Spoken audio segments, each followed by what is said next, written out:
In this update, the Finance Minister's rejecting an accusation they're using COVID as an election tactic.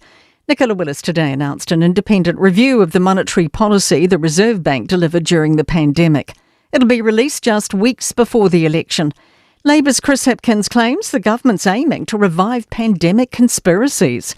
Willis says the timing's simply about this being their next job. There's only so much everyone can handle at one time, and I ordered the priorities. Get them fighting inflation, get the funding agreement under control, make sure the work program stacks up. Calls for government intervention on power bills, with predictions of another big bump. Consumer NZ has today forecast average energy prices will jump about 5% by May, largely pushed by rising lines charges. It notes household bills already rose 12% last year.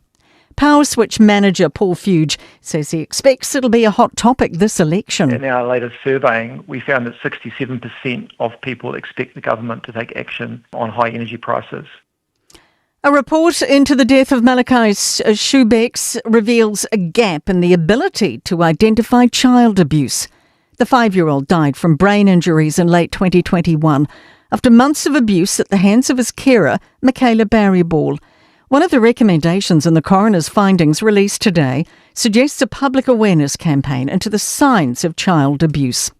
Safeguarding Children Chief Executive Willow Duffy says it's surprising what some people miss. When I read the coroner's report, that was very evident that people struggle to actually identify what abuse looks like in a situation that you would imagine it was plainly obvious. Doubts cast on the mosque terrorist claims of poor mental health as he tries to vacate his pleas in the Court of Appeal. Its 3 judges have heard today from an expert on solitary confinement, a corrections officer and 2 lawyers. Swinburne University Professor James Ogloff says Brenton Tarrant's prison conditions could have been worse, although isolation is never positive. That's news. In sport, Super Rugby Pacific will kick off this weekend with a swag of stars on the sidelines. New dad Damien McKenzie is missing from the Chiefs side to visit the Blues on Saturday, along with fellow international Simon Parker, Wallace Sititi, Imoni Narua and Leroy Carter. Crusaders prop Tamaiti Williams has been ruled out of their side to face the Highlanders in Dunedin owing to personal reasons, while coach Rob Penny has also opted to ease in Cody Taylor and Will Jordan off the bench. And it's now been confirmed Highlanders and All Blacks lock Fabian Holland is out until August with shoulder surgery. And a straightforward semi-final win for Paul Cole at Squash's Windy City Open in Chicago. That is sport. I'm Raylene Ramsey. 24 hours a day, 7 days a week. Radio Samoa streaming live on www.radiosamoa.co.nz.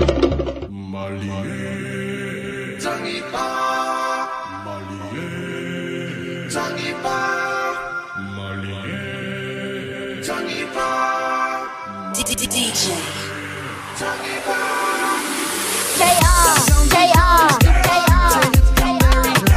come down and see what Samoa, watch them sway about.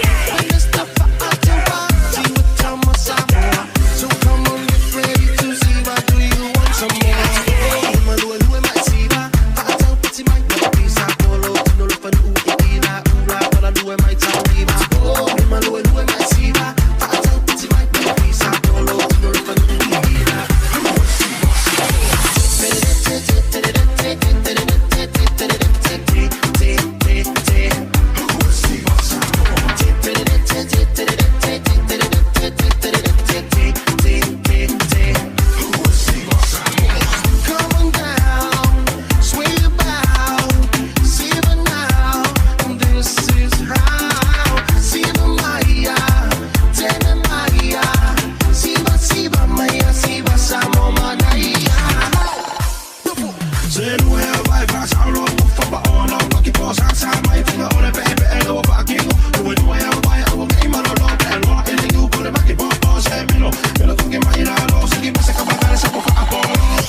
di imalo ko we ku wai kamalo e pai long kulo e ko kulo wai kulo ka ku ma ole ku kula bai la lo ku lo ko kele lingi fai ku o se makai ku o le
Samoa Waule ne yo kasu tialo Awal subia ngila wale kio Aeva eva mai le se furu lima iva kolu Amo Radio Samoa Bevela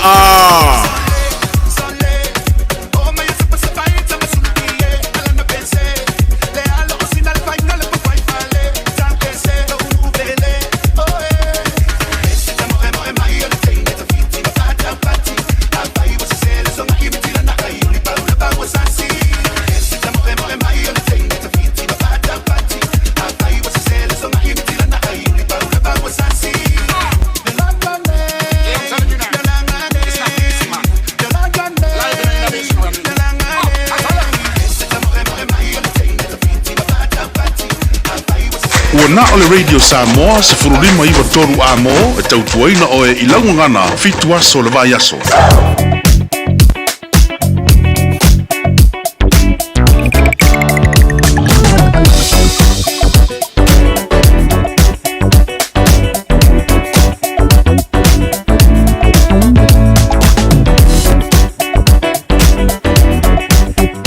Baby dore mai no spu baru vinute ona tana le tulai fitu awina tu muli o tato tala e pe pa ponga e de so sta venga dungo le wala e wala va pon klame pa nga solo ya to wala na wa si fi lava malo tato tu tai me tu tol fe am nga venga de nga le tai ya no pale sa tu ya ma pe le opu ya tai me fo I mo to mla pai ma ni la va fa nga ina telefoni ta ora le mo pa si mo ni tanga I mar mla mai lungo le wala fa indo e se si lungo tu la fono o slow mai le traffic mai tai no hapa nga I mai lungo le la papa o la pa si ma fa ma traffic mai tai consolation drive nga lungo le la papa au pani anga I West Auckland pe manie Green High Bridge ia o si pil mano tanga to no la nga I mai tonu I le taulanga tonu lava si le pil mano tanga to no pai slow mai one wa road tanga lunga le lau papa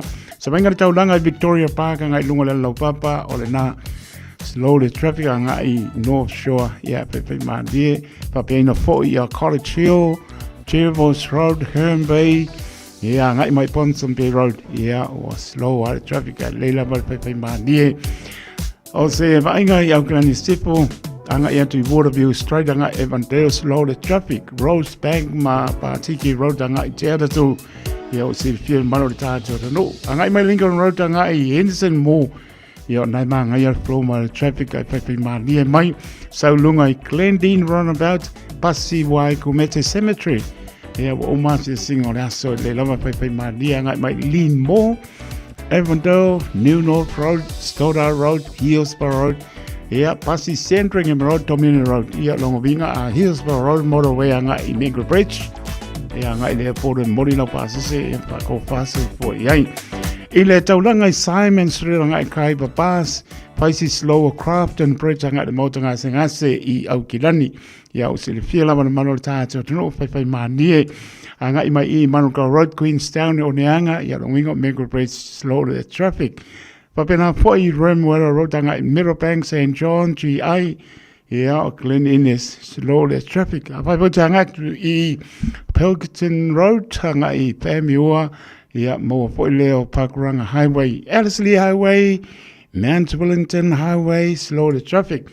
Ia pai pui wa morning roundabout Green Lane ia saulo lungo motorway anga mai ia ma to pai manie e o umana mai mota malawa ia nga tu lo I Mareua South Mall ngai ma ngai le traffic nga I towards Takanini Papakura hanga tu I Pukekoe pikir kanga apu markang pea ia pa ko fase fo so venga nai lungo la wala mol sit fiel malo tato to no ia le na wala bar sit fiel malo tato to no pe on tu to life am nga venga wa ngai moto malawa ia le la bar saunga le mo o le saunga le mo fa o te moto malawa bi bi le li o tau no o manuia le ne yaso I lona alofa malona le sa tau mate fa tau mate le ete pe tu mania fa mo ngole ne yaso ia tari tonu lama o pesa I le atunu ne yaso ia meso le tapo inga I tu asina sino le atoro tato tunu le au whainga venga to fia le tu lava na yalom whanau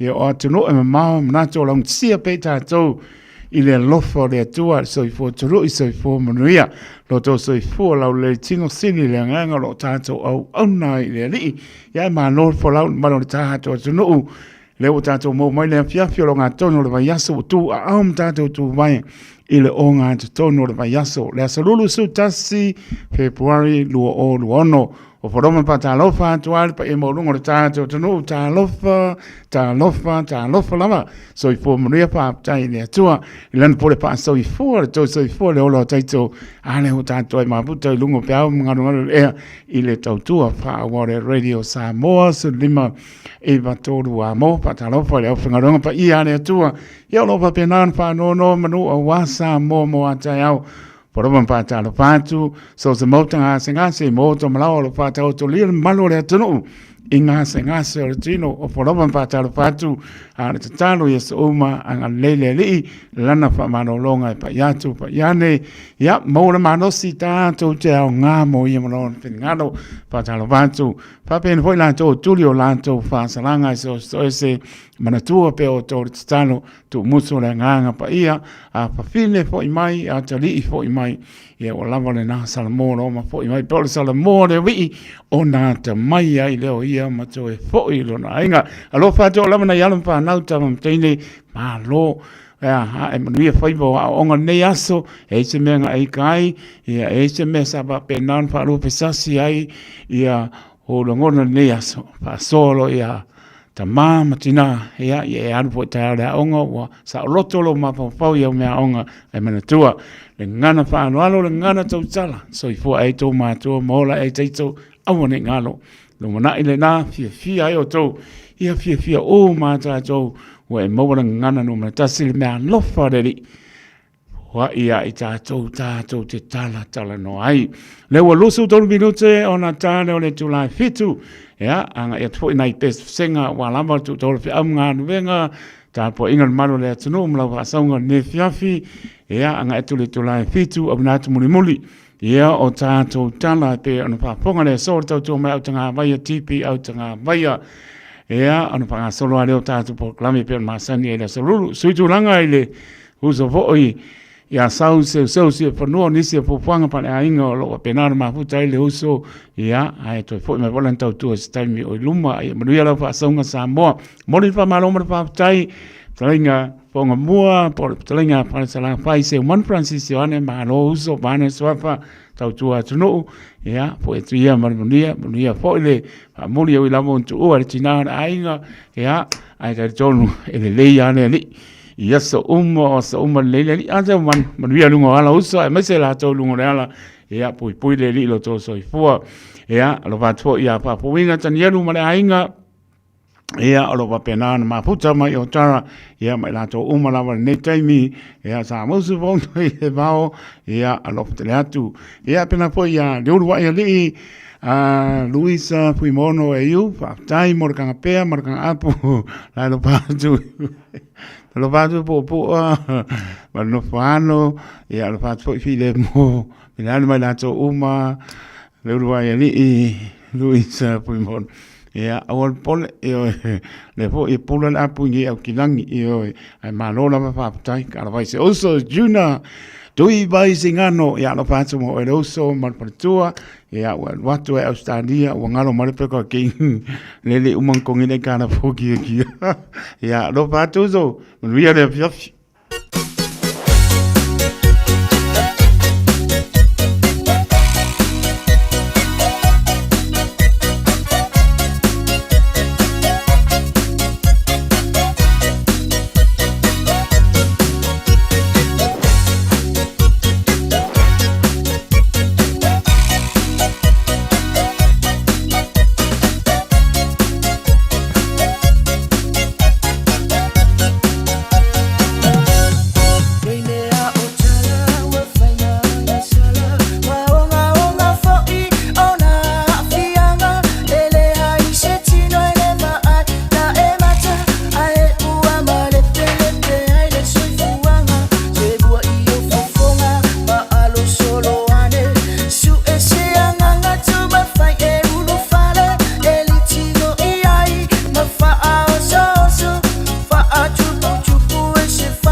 on the bar. Yeah, guess it guapo. Kia le mea. Lue ma ilalo, ma ilalo, ma ilalo. Lue melo lima, melo lima, melo lima. Lue ma ilalo, ma ilalo, ma ilalo. Lue melo lima, melo lima, melo lima. Ay, ay, ay, ay. Ay, ay, ay, ay, ay, ay. Ay, ay, ay, ay. Ay, ay, ay, ay, ay, ay. Ese que kuele lue ma esiva. Awa omamile kai kai ka. Efa ongamai ole musika. Oka ko sale fai meika. Oh, I feel like the lue mai se ole ngai kenye. Se mamile ai. Te ongae eke faile. Awe ese ngama a. Ngama a oi la rukanga. Ole siva papa. Siva po imale maka. Ay, ay, ay, ay. Ay, ay, ay, ay, ay, ay. Ay, ay, ay, ay. Ay, ay, ay, ay, ay, ay. Ese que kuele lue ma esiva. Awa omamile kai kai ka. Efa ongamai ole musika. Oka ko sale fai meika. Ale ua yei maa, sole ua ova kele oloka. Ba ai leo o ki ngau, ai a kiri ai ua e wha pau pau. Se whai wha ale lei mai fōi, o au ngei o ke le koe fōi. A o mami fōi lea ua siwa, on ka ko o ke le koe ika. Ay, ay, ay, ay. Ay, ay, ay, ay, ay, ay. Ay, ay, ay, ay. Ay, ay, ay, ay, ay, ay. Ese que kuele lue ma esiva. Awa omamile kai kai ka. Efa ongamai ole musika. Oka ko sale fai meika. La mami siva mai. Uanga o oe la upele. Se kilo kilo mai. Uanga o oe o la upe. Plofua rosa. La rosa rosa. Sala le manongi. Una o oe o te te wina. Da da da. Ay ay ay ay. Ay ay ay ay ay ay. Ay ay ay ay. Ay ay ay ay ay ay. Ese que kuele lue ma esiva. Awa omamile kai kai ka. Efa ongamai ole musika. Oka ko sale fai meika. Eka nga siwa mama, lo tolo ia tau tuana. Tau siwa fofua, o lo o usiwa tu foi o tua. Awala wanei e vave vave, faatali mele tata vale. Ole ole o lo fai le poloka, o manere o koe fialu le palola. Ay ay ay ay. Ay ay ay ay ay ay. Ay ay ay ay. Ay ay ay ay ay ay. Ese que kuele lue ma esiva. Awa omamile kai kai ka. Efa ongamai ole musika. Oka ko sale fai meika.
say Malon whaafongafonga Samoa Malon fo nei vai le musika Radio Samoa #1 New Zealand akoa Sipso yeah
Taraklava o te tua le nei o e whaafonga mai pēi le Radio Samoa tasi lima I watolu a mō Samoa I manuia lau whaafonga ma lau whaasausaunga.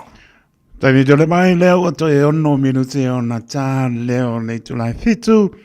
Tāna fitu au ina tātou tāla e pe ana whaafonga e le soa tari tonu. Ia māta ko fifo I musika so whiloi nia fiafi.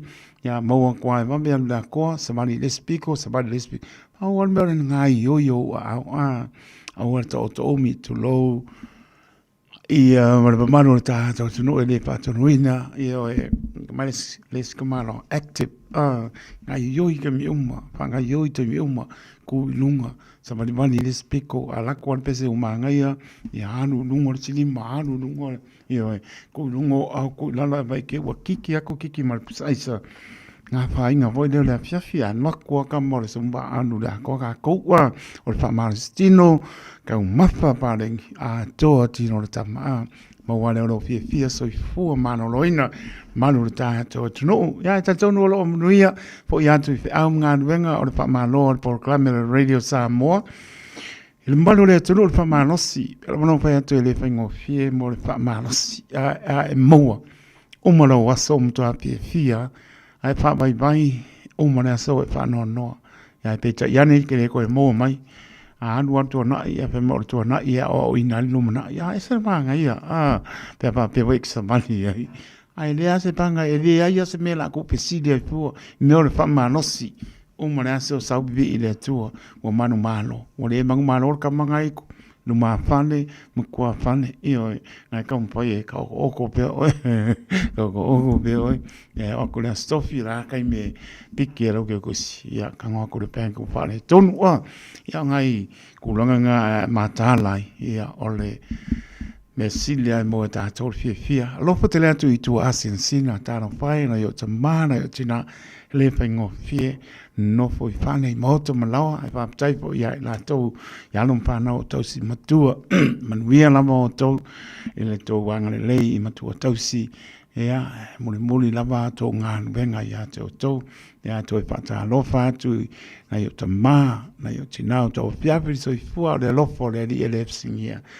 lana fa mano longa mo so fu to lo ia o to fiu ban a wai o to denta o saina manga sur ta ya me la wo o mai al ne fia a lo fa te le atu ia pa pe na po le atu le atu no e nai fa na witi da finga na benga so fiu atu no e mau ia anga le pe le tato fo longa sa tato sa mania pe le masina lo na lua o le lua o luono ia anga le ia le tato fo longa o lo fa to o le tato fa to ma mo tino e le tu la fo ia i tato ia o lo fo le tato su fa ia pe sili le Saini Jennifer utupo mana inga pa tai ma puta mai o ta hu pena po sunga Russell mana inga le ngatalia o le partu ya Cecilia tu ngala mana inga ia mano lama pa tai ma puta mai ia pa pena foi pa tai tele lama le ulu ia li Luisa fui mono e yu ia pa tai pa pa usa mo le upor kang apu morgan e mo fa mare singmaro kwa yo de ofo le ulu ia li ia mano pa tai junior tu ibai singa ngo ia pa penga mo ia li ia le lo paku ia Taringa ya tia wakua o misile le pega kinga tale tu lai fitu o mina tato tala le awina tu moli pa ina misile balu misi sulua awore ata suvane ko a berta agari mai tale fitu o bakulo awina tu moli tato tala pen va ponga le so fanga solo ale o tato por clame se pa ia le tu lai balu ia tale balu ia ona su mai po le satini ya wo le uso vane swapa tu mo ba siki a show tato proclame li manuel malo pe tani tu la manu tani tu la iva voice of Christ pasta ta mita le buka ya manisela pengan venga tani tu la full universal church ya ona mai ai vole sta tu ele ne fo fiafi ya ma nona ma pa tai ele manu le tunu ya le mafuta mai ia ma se foi o le lango mai lo totalia ina lava o le tautua le Radio Samoa su lima iwa toru a mo o le o ikia uma kai mea ke kiu ke mankore o pule o le fatamala o koe se uma ka ko kala ia ngai ke ua o uma anu le tala ia se iwa vai po peo i ka ko tala ina mea le la ia le foi anu su o computer ia penga lama au le sipiko ia ai smela va ponga to nat muli tanto tala i pen va ponga e le so le tau ma tanga ba ia tipi o tanga mai Eva mai pe i de radio kasi lima i va kolu amo au ngate le sunga mo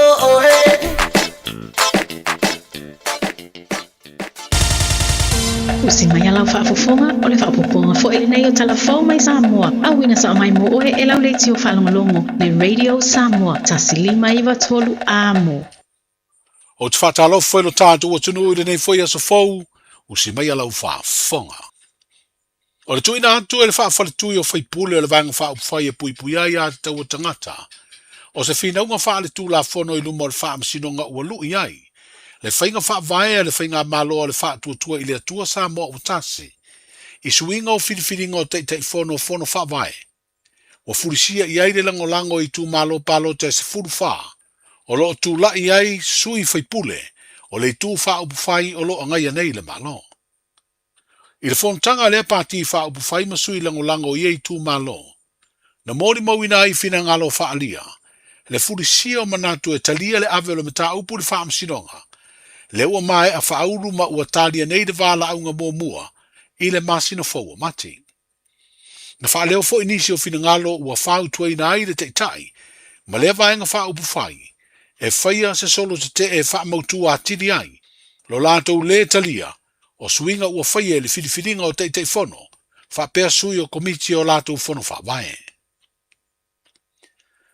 I tāpenanga le malo mo le toe amata wha matu atu o tupe le polo keti miliona I tu malo. O le ua wha iloa le amata o na tāpena ai o le wha mautu o malienga o nisi o teitei whono ma lātou komiti, ma le matanga aluenga o tina matama I tai a tina e o fio anga maanga whasotai. A wale amata tuina I ai o vai vaenga, o le tasi tesi ma le valu miliona tā la mo ngā aluenga, o le tausanga wha le tupelo o whanga solo. Le ua wha moe mai ai le wha I unga le masino uni o le tausanga nei. O wha iloa le pāle mia I le whono matu sitala le wha I unga le nava I aso watua nai. E tolu se fulu I tu malo ua mai atu ina atua lātou li poti ma tāpenanga o ati nae, o le a amata wha o ngā I ai le tasi tesi ma le valu miliona tā la. Ai se whina ngalo le minsta o lo I ai le wa I o le polo keti, le fionga I a moe wha o Julius a kui tāfunai. O ia wha iloa ai o le se lau limas fulu tā la lea ua wha iloa le malo, o le atufa, I to tonu o tupe o le polo keti miliona, o se wha mama a venga lea, a wāne toi hae o onga. O le tasi tesi mai mak miliona, o le se lengi le pai I ngā suma fitu, o le ufa mai a, ia eftoa mai a neila I a yuni, ia moltosi la fia, o le ufa kuari mati, a melira me yuni, toi wha matina. O le wawai mamau le mano, wae e umalo yuni, yulai, wae intaito funu whawai le 2 miliona. O le asa tāpena I mano, I se poloketi, ia vawe ona whaona sele, I le whamasina lea. Le ala sa talo ai ma whairo atu le whainga mano, le poloketi le back to school, e se lau 5 skulu, I tangata uma, o lo au mau nei tatu atunu. Ia, o se whamanga a venga, Morea e o le whanau, mo tāpena I o tatou whanau, I le nei whai amatanga le tausanga. E o whapea e whaua wai, just a one-off project, ona o le pupu o le taim, o le asau titilo le malo mo se vae, e whaunga e se lengi, ai le fiti mai le 2 miliona, I pai inga skulwaru o lo I matapena tuai. Tolu su 2 miliona lua se lau 5 suluafe tupele na whamanino mai a le taitai o le malo e whaonga mo le se lau 5 futa la le al tangata. E leo manino a po le tasi tesi ma le malu miliona le ai tu malo. Leo le afa atu pele se lau 5 futa la lea. Yeah, o le manino a pele no whailo atu. O le whateta inga lau whanga pele au tu malo. O lau tu malo o le whaafe I le 5 afe le nato population. Yeah, a whapela se lau 5 futa la tangata totas. Pe whaarua ne fitu se lau afe, le varu se lau afe. O le whateta inga. Yeah. Ona uma leo le valu se lau afe lea I le 1.8. Tutoe ele le tasi miliona. Mai la 1.8 alo tu malo. Le tasi miliona lana. Ia mwhairon whai nisi rocket. E whata tau ilo tu malo. Pe yo whanau ia a onga ile luna le universite. Ia o a fo india wanga rue fia whai. Tau wha ili taimi pupu lea whamasina. Mole e ai tu malo a talala to 1.8. E tala maia. Ona o totele, pe lo ia mai le vaenga le mai vai matas. Se I pa ia fale ata fa. O lo tosi la fia ata la ta se la lima sfuro tu maro. E o mai fo pe alole la to 1.4, 1.6. E o mai fo la. O mai se le wale se la blockete fatino. Ia ngala corporation cost le to. Ia ata pena mal la to coach. Ona fa ata li lola ia 2 miliona le fiki. I tonu o iulai masin o tausanga. Le fionga ia moe wha Julius a kui tāwhunai, o le Minstown tanga ruengo tinam ta mai tai, a tina o fio anga maanga whaso tai o lo I eile wa ia o le polo keti miliona. O le vai aso le neolo whanga solo i se tasi o tāpenanga tāua, I le toi whai o whainga pāno tala I te tu malo sa whata tasi, ma vaisinga no lua, o le tuina atu leo tālu sanga I le official komisio whainga pālota, mai tangata pālota o ia I tu malo e fia a wai, I le pālota mua po le pre-polling. Peita I leo tangata uma ua le stala I lola pālota ia I tu malo e tālu sanga. Wa wha iloa le official whainga pālota, wa nao tangata lava e malanga e se maro tātu o sanu, I le aso le pālota mua le aso 25 o Februari, Ma le aso lua sefulufito o Februari le aso e whai ai palota laiti. E tā pāle pepa malanga i le ofisa o whainga palota e wha mauni ai. O isi e mawhai na tālo sanga i le palota mua, o ta mama tina mātutua waulia, tau sanga e ono sefululima o le pensione. Wha pēr i lātou e iaia fianga tu mau, o tangata e tau sia ni matua tausi mai e iaia fianga tu mau, po caregiver. Wha pēr tangata palota e whainga ruenga i au nanga mana o mia, po essential services. O le asto na i le vaso ne u wha moe wha mutai, le tu inatu ia tālo sanga mo le palota mua. Ai o le asolulu ma le astofi o le nei vai aso, o lo avano ai le tu inatu o tālo sanga mo le tu malo vaisinga no lua, i le maonta o le ekalesia metotisi i sa taua. O le ofisa o whainga palota le maketi sa le longa, wha pēle ofisa au tui murinuu, o lo avano ai wha o iai ni tālo sanga. O le astofi o le vai aso ne u wha moe, e tāpuni ai le avanoa e toi whauia i tua, ni suafa o sui whaatutu mō palota laiti, a safa tatasi ma vaisinga no lua, e peo na mai a wha i loa ai whalawa i tele, suafa o sui te uwa mō whainga whiriwhiringa, a ia i tū malo. O le wha iungo le masina o Aperila, hanga i atu i le vai aso mua o le masina o me, o le tausanga nei, mo wha moe tani malo o isa moe le tabilu sanga o le ipo le lulangi, i le tā longa si i u o mea mawha. Stasi leo tā bilusanga u tapena i eid wha lap tonga, o lo pulea lea tā longa i lea tunu, ma ua ave i eid male langolango le malo Samoa, e ala i se fesoa soa ni tupe, e tu sa male valu se lau male i vafe lima se lau tā la. Wa wha iloa le te tai o le malo lea fesoa soa ni tau tupe, i le mai a wha iloa lau tele ai, o se tasi o fesoa soa ni tau tupe mo le lava tali ngā malo le ipo le langi, i le tā longa si i ua mea mawha. O le whaletupe au leo Samoa po le National Bank of Samoa, wa lātou fua i le 5 afe, i le whalaptonga si i ua mea mawha. O se whaletupe peo na si le fia e lango pea, i so se tau mawhainga e a wai ma tau sinio, se au si i o le tātou putino. Wa whailoa i se lipoti, e fitu sfuruvalu atunu ua wha mautu le teimi nei, ro lātou a wai lea tā milusanga, o se teimi mua, o le atani malo ai Samoa, i se tau sinionga o le ipo le rolangi, i le tā longa si i ua mea mawha. Tala i o le nei aso, soifua.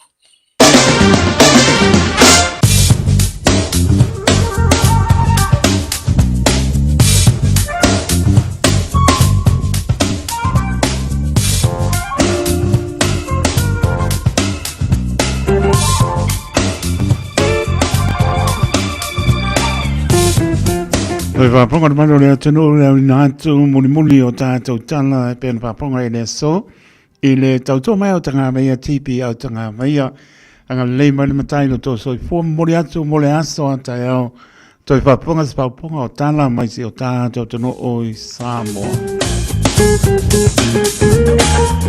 Stavenga tala le tau o lo tu maulu mela pa mawina i au ke lani luas pulu wadu ni maulunga o lo iai Olona manu le fiafi spulma fitu savili angi mai sauti sifo sulu la awaoni spango o kinani le so o winga po na tau ali mai le aso antayao le astofi luasu fitu le mela pa mawina mo antayao olona manu i le po spulma le ono tu ma po le awaoni spango o kinani le aso antayao pa uti munga awao le aso faraile luasu fitu le mela pa mawina le aso faraile malona malu i le afiafi e sepul maneiva.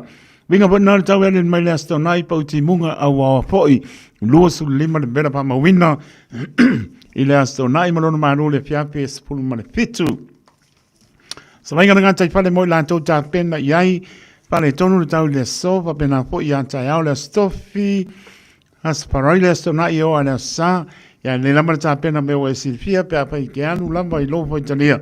Lo faola ma le telefoni pe ave ai o ani pe tupu mai na te ta pena iai fautuanga le water safety ni sila maritime ni sila tanga wenga le SCC te sua au kilani fami no te le tolu le vavea le la na sua le tai au kilani to sua le tai sulima minute te le tolu e le aoli le so 10 minute le ono tai on le lan so le tai o neanga to sua le tai sulima minute te le ono le fiapi le so o le taisua i manu kau hit Su le tai sfruiva minute te ai le lima le vabeano le lato su le tai sfru minute le ono le piapio le so ma le tai sua I morawai sfru tassi minute te ai le lima le vabeano le lanzo le tai I morawai ona toi sua le ona tai e le lua sfru minute le ono le piapio le so o se vainga si o tato tu noi Samoa pa tala patu Mano tātou tunu e maisi le tasi ono tesi mare tasi ropa pena ona whapafonga I aitu e fia o sa mano tātou tunu o wharopa patala whatpo I alatu la manto patalofa le tautua le radio Samoa talofa lava tal tono lang sia pe tātou le lofo le ri ia ma lord folau Ropa pena no pau timunga au po isi o tātou tunu lua sulu iwa de bela pamauna mai Samoa ia malona maru le fiapia dua sulima se vainga I apno pātoa lava lo pau timunga lo au poi o se vainga pori nau wai kanto roto rua taupo tanaki mano tu ia o le pouta kas I oe lo o pa malu manu mai ia pe ia o le ngalu e whapua I le fati o lo au pa salo atoa o se vainga pori nau pe plenty Kin country, kiss por mox bay la mua Wellington. Ole mo kwa sekia sul mata ngo fie. La mua Wellington o se bai por na I Warapa Palms and North Navy amazing tau ranga manisi vai ngo tu oi se ia pa I ana pito lano South Island. Klai sete mo no tu oi mata ngo fie le solo la. Cruzeira au mo pa klo kala ka di ko fo mai. Yo e mo ka ki Mira ka ronga. Ora se vai le la ti o poi ka ko wa ea manuia uma au ka misanga. E ta allo le polo o ka lo kingo wai ki le ma no ai. O se venga na tala tau martala tai bang si ta to no o mana tu ai la stalo. Si ta to no e pele o to pinangalo mo ta to loto ia mai se la bo la ele to so fo ai mo lai taito. Pela vai le sura no moni so e la fa malama Ea mama ai se ona tunu po pe fea mai. Ea anga leile li ea ba no tusa so tato munia. So don minuto o te ale tula fitu se mela pa ponga tato por clame o le alanga upu.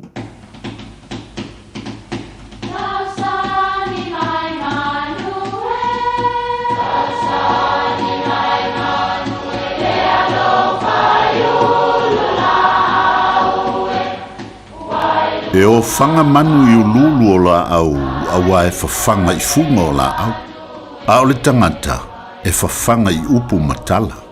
O le mawhileo o alanga upu mamuanga ngana Samoa maona whaapongai, e a fua I lona sio mianga.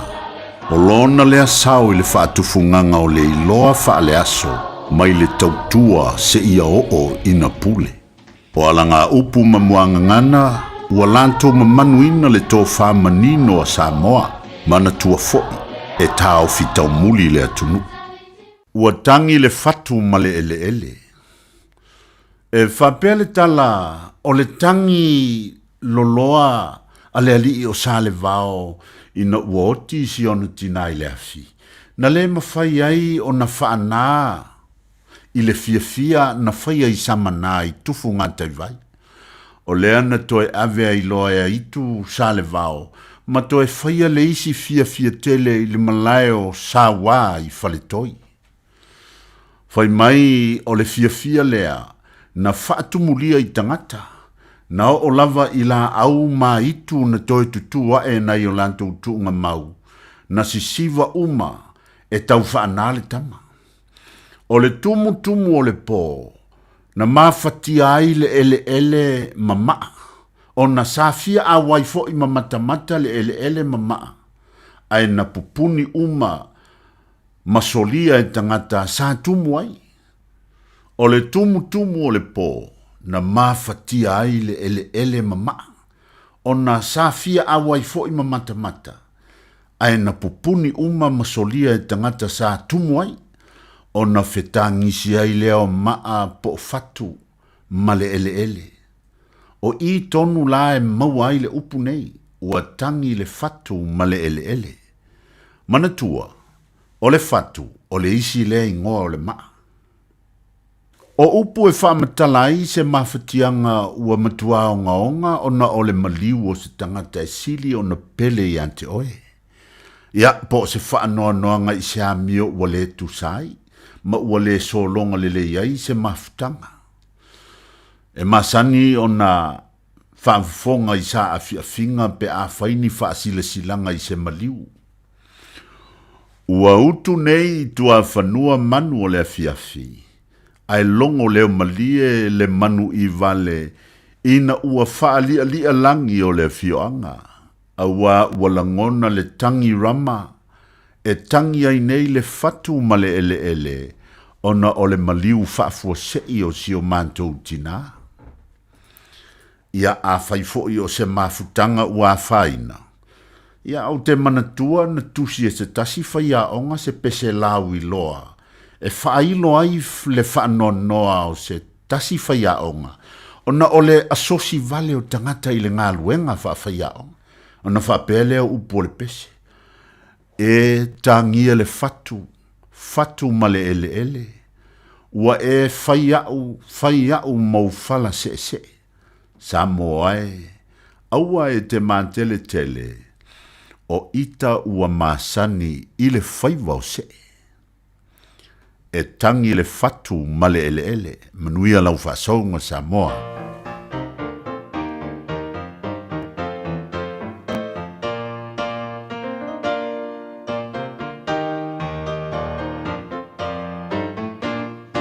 Ia tato whamalosi whasanga ia Yesu. Rata tupu moni la tupu moni e tonu ai.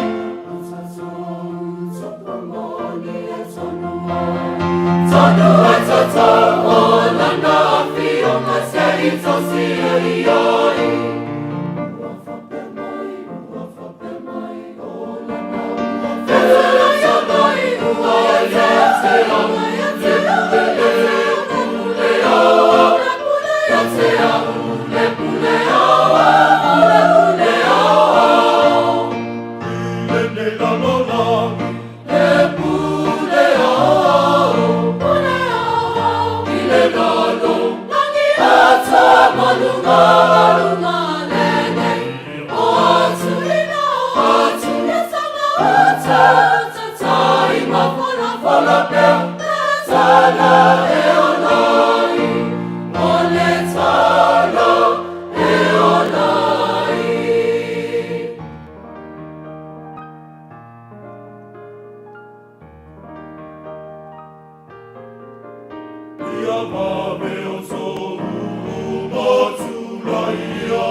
Yesu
Sipo Maria le kani sipa ba tona ke sana ba Samoa ma le pianga fanga I tua ia tātou wha māno losi mana ia pese ma le vinga o le tātou wha māno losi te mo ai me sili al wha vai e la ngona lo whāno noa tātou pāti patia pēa e leo noa le mātango pio le lofo le li ma lona wha maoni asa umo anapi ma le soe o lapa ngā taanga tari tonu I lona alofa pēa lapa sā ptalo loa e malo le atunu nei aso au li tia me uma I lona wha maoni ma lona mafuta mai po I lama vi inga I hata ia los putasi mra minuto pete ale tu lai fitu nai minute ea o na tala leo tato leina tolu fitu tasi lima I batoro numera tato email on the air at radiosamoa.co.nz Facebook page malunga le YouTube channel pa manoa pai mania mai lo sa ea ona mama ailea po enta to fa silanga I anga mara panga pa tonga e kalesia mno ta le malu por klame li malu malo e an pa mai po lea se uso vane swafa tu mo bao siki ashu ya wa por klame pa ailo po I lungo po atia mor si pien malu ta no e ala tu la fono soldia ta tu la fono ya lava ia tātou whautauta le saunga le mūl me tā ore nā o lopa pena o na wha mālosi ei ia li malu le mālo ia matausi tū la pono o ngā le ia leo se tī ngā o lopa ngā lo maro roto tātou te o fia ia matausi tū la pono na minutu tala tātou leina ia e tai tonu lo malu li lau tā po inga ne piapi o ngā tono le maiaso le aso lulu suta seo Februari lua o luono to pata lofa tuala ator ta to tulu au kilani manu tu tua oyo atunu e mamau ta lofa lama au pingarong pa ia le tua lofa te le atu o lava nai pana witi ia me soi mo ta ngase mo ta malawa ta au dia pala efu ma pu sio to pangar maro atunu a lofa te le atu ta talo pea po mai malano pa manolonga pa yat mo manas ta tu te au ngā mo ia malon pi ngalo mai se la to tuli pa salanga ya lofa te atu se la lau le lei o no le ta to fe lo I le matango fe o le li o so I fu mo o la ofonia ya fai ma ona ta to fai pe lona fi ngalo au ya ta to pa ta ba tu ya te stiva mai Canberra Australia be velo ko le vela manga ya ma ko I sa ma dulu pa tai dulu ya di Luisa Pumono e o pa tu ano la ma mai pena po le uso ane o pa ia mo malu Nicola uno mo pertua ma no falo lo I lunga le One Tree Hill Liverpool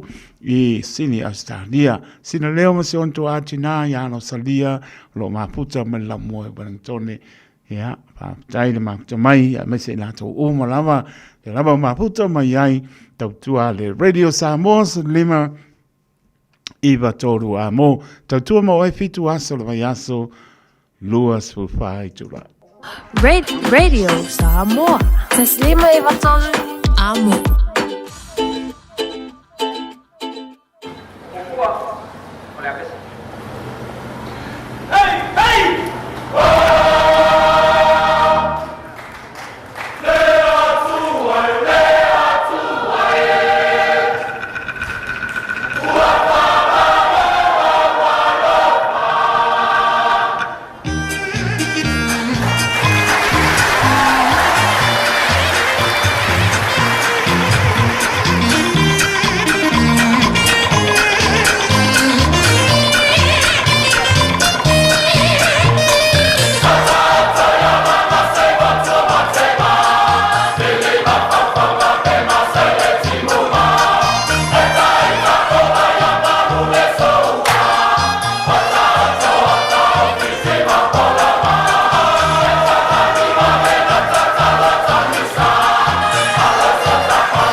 Malova Samoa wa ule nei o kasputialo a wale suia ngila o le kio a eva mai ina se fudu lima iva kolu a mo Radio Samoa bevela a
Na umtara tata o leina sa mola tunu pele tolu fitu ta si lima i patolo no mera na po silfir tata i meli apia folinga malongo le YouTube channel ya pam no tom pa mai la soifua ya mai fo it's been a por clamis tata pisse malengang pa nolo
No data reina mo tol spu seconde se to Bible stato email ape po linga YouTube channel ale ai pesero.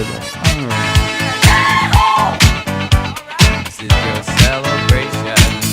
Celebrate good times, come on. Let's celebrate.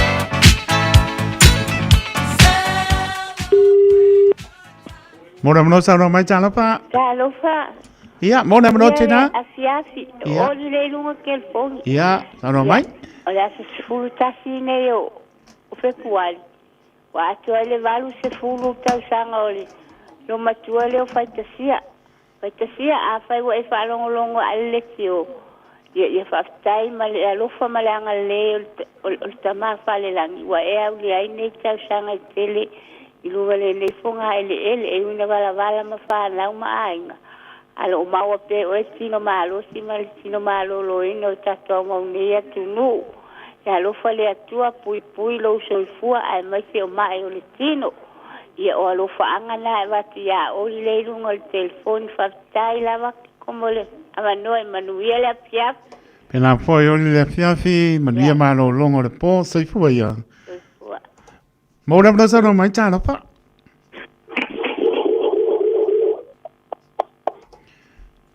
Sei fua manuia chala pa. Yeah.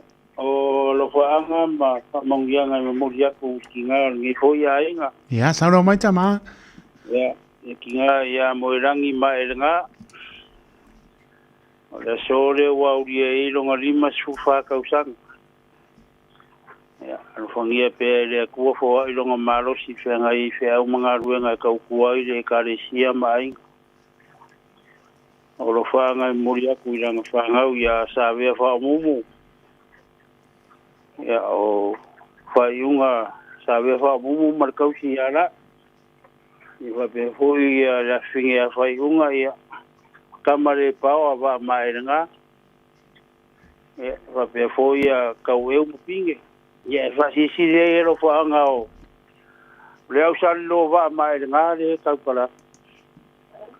Ya mangwe kere ya.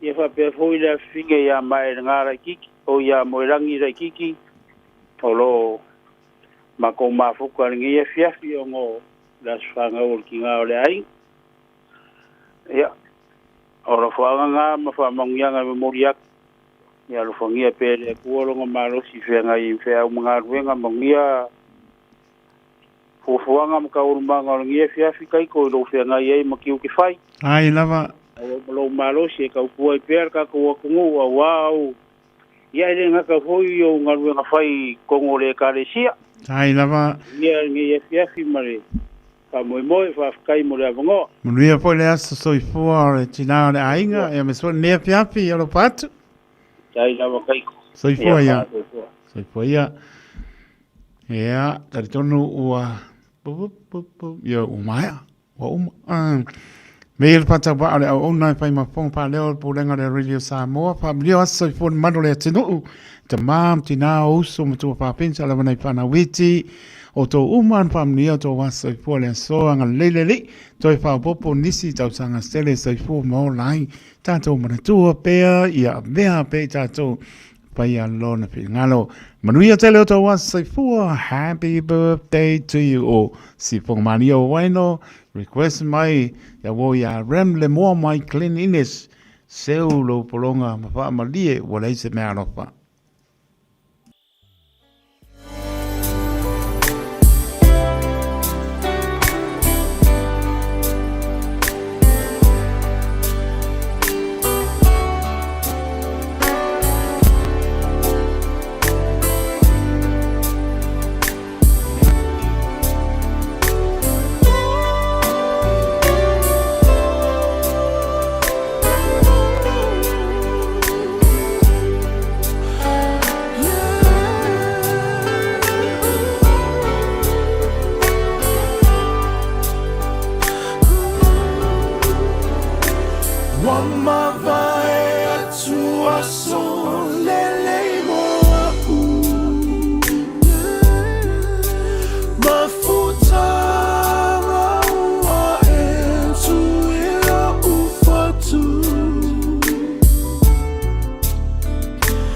Masani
Tapi jole mai su tolu melo se ona tada le jole manu ta le manu por clame manu le malo te tonu pat mai sa tini a tu mon mau se ki a shu pe ta le tu la malu o nisi o fasi tinanga Oni ngalo sa lo mingo le tusi o le so nga pat se man lo mingo le mau pilpili ma wifi tengo sa mo sifo tu le manu O nisi o tala tu o Samoa o la ngā upu o le mtapa yoyan matai whainga o whāna lawe pe o whā i poiponga maliu.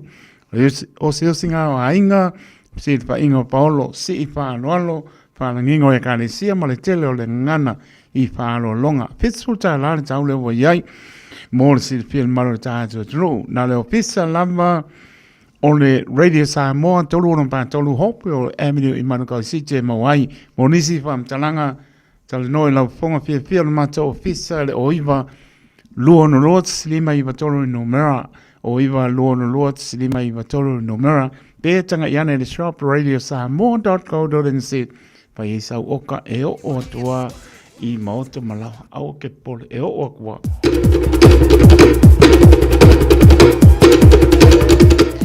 Mo au kirikiti uma e fia waita me sanga o te wila lu oru ono.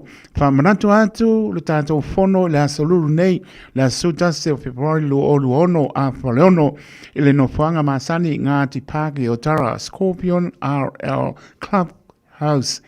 E tā uane awa i mai i le pontanga. E whangata ai le whauruina o au masai ai le tātou draw. Ai a matata longa i le asto na nei sufa Februari lua o luono. Manatua mai le ulu masani mo awali i lima se lauta la, tamaita i pā se lauta la. Mo nisi pamtalanga i lelo tal noia Nancy i le olu tasi olu tolu iwa tasi papa iwa. Olu tasi olu tolu iwa tasi papa iwa. Po o petelo le olu fitu tolu vanu tolu ono whanua. Olo fitu tolu walu tolu ono whanua whaptai o tai kono.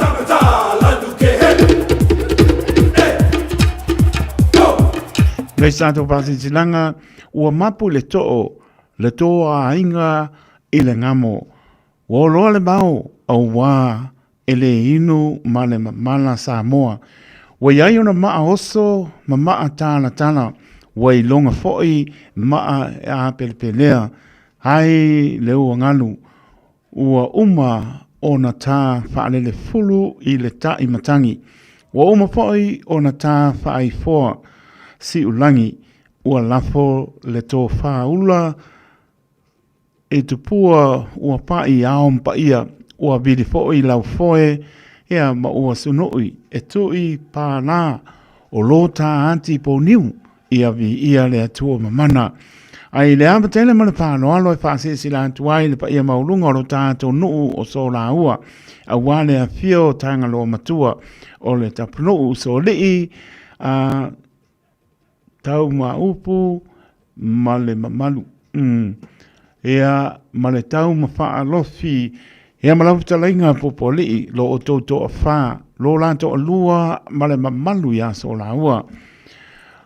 Ina ia tusa ia malo to finga o le pule no o so la ua msau ni atu e fonga inai lo to pa ia malo to manu mau lunga e pa pea o le apaya la tato fontanga e le maota o lo tato no i pai le lei ma bai tamae i le tu la afa o leiva le taiao o le asa to nae sufa February lua o luono le sufa February lua o luono e bala au atu ia inga uma o sio tātou nu o so la ua sauni atu ina ia fio mai matala mai au tātou au wai whaatasi ila tātou pōntanga mō matai uma o sio tātou nu na whaia la tau sao whai ia fio mai matala mai au malau i po o lau taunga e oe tātou whaasoa ea matala le tō wha ma le whautanga i se awala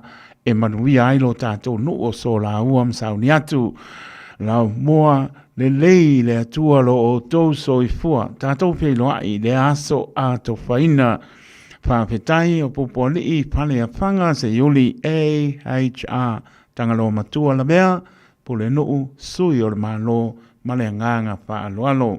Maptanga alo mtamwhana o le nei nuu o maie e sa pata. Pātulo watu sa moa i lau whaponga tā puai i nei vaenga le aso o pa ia mau mamalu o le ale o iai se whamtalanga. Ai nunu atu whaatini o tau sala a wā oio sa moa le ia e au au ngata e le ngata e le ngapa tau li maina i sa mātou whaamtalanga ne isala sengangana o na whai lea malape o le au auna tulou lama. Au le nei pāsi silanga e whaasino tonu i le maftanga o alum tampanau o le nei nuu o waiee sa panta e whaapea. Wha mole soi o le maftanga alum tampanau se o mātou nuu o waiee i au kina nei. Ai maise poi o le loa o tama whanau o le fioanga i au kinani e bala au watu ma le nganga whaanoalo tene. O le atoe amtalia le tātou maftanga i le asto nai nei so far February lua o luono le tu la tasi i le oli. Whaia lava i le no whanga maasani i le lawa o lutu i mangumau. Numero wha la net place i mangele a pio mai mtala mai au tātou whiloai ua mafuta whaatasi a matanga o le nei fo i tau sanga fau. Ia ai maise ai o le wha o wino a tātou maftanga i maasina taitasi a lofa mai le atua so i fua mo mori atu lo to so i fua so mātou wola tātou whiloa i ai le aso a to paina. Mo nisi pamtalanga wha mole pāpso ta i mai le taitai fono le numera o rua tasi o iwa lima lua valu o rua tasi o iwa lima lua valu po le o rua fitu lua tolu wha ono o rua fitu lua tolu wha ono o wha tai lolo wa fono le maftanga le whianga wa ye sa pata mrengang fa alo ona mai ai leo tato fa silanga ai le ai spai vai asa ma se mau sa mole atu pele poto tau tai sela na yama fa mangalo ona nisi me fi sil fi antile manu tato tru tala noi la ponga fi mato pisa o iwa luon luot slima iwa toro numera e mauti noa inisi o fasi silanga i tutongi manisi o fasi silanga i le tongi au silfia malo tato tru malpulenga male pato wale au ona mole toa pa malo mar pa tai lang long mai le ato sa mo fa mria le tua Casabed and Appliances, o le tali o manaonga, I o loa whaatotonga ilo mauta, ini taulelei, toi anangata, e mawai moenga ngao si tutona ni usila, wha apea se tino fōa le potumalo lo, laulau aimano fōa, TV, la au pese, usa aisa, masini tā lava, telefoni fe aviai, maisi. A few ane loa I le whawhituwha Great North Road o tau, po le tolo fituiva Great North Road I Henderson, le Casabed and Appliances, telefoni o valu se lau, lua lua lua, lima whāwalu. O valu se lau, lua lua lua, lima whāwalu. Ua mawhai nei o na whaatau wantu tōpapa le Digicel I lunga o le upenga ta whailangi a le ClickX Pacific. E mawhai fōi o na lafo aise leni I le MyCash a le Digicel I Samoa, tō ngā whiti mawaru atu I le na o le lima tā la. E le leile reiti aso taitasi ma e whaingo fia fōi o na e le stalai. Asisiane I le clickx.com e lafo aisau tapap a le Digicel. Pe lafo ai fōi sau tupe I le MyCash a le Digicel Samoa, tō ngā whiti mawaru atu. Morisi Talanga vla aule olua tasi lima ono tolu tolu fafa. Olua tasi lima ono tolu tolu fafa.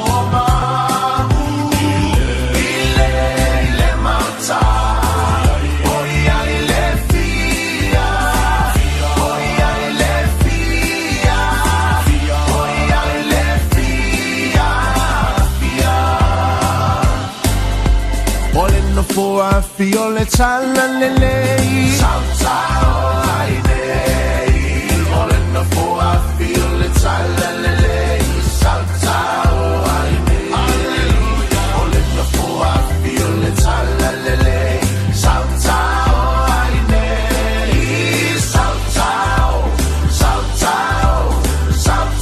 o ai nei Ele alo ai se tangata whaia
Ona e tupu tupu aile Ona e tupu tupu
Seto Palemboe, ape mai no le alo sole, ape mai no le alo palinga alu la ko an.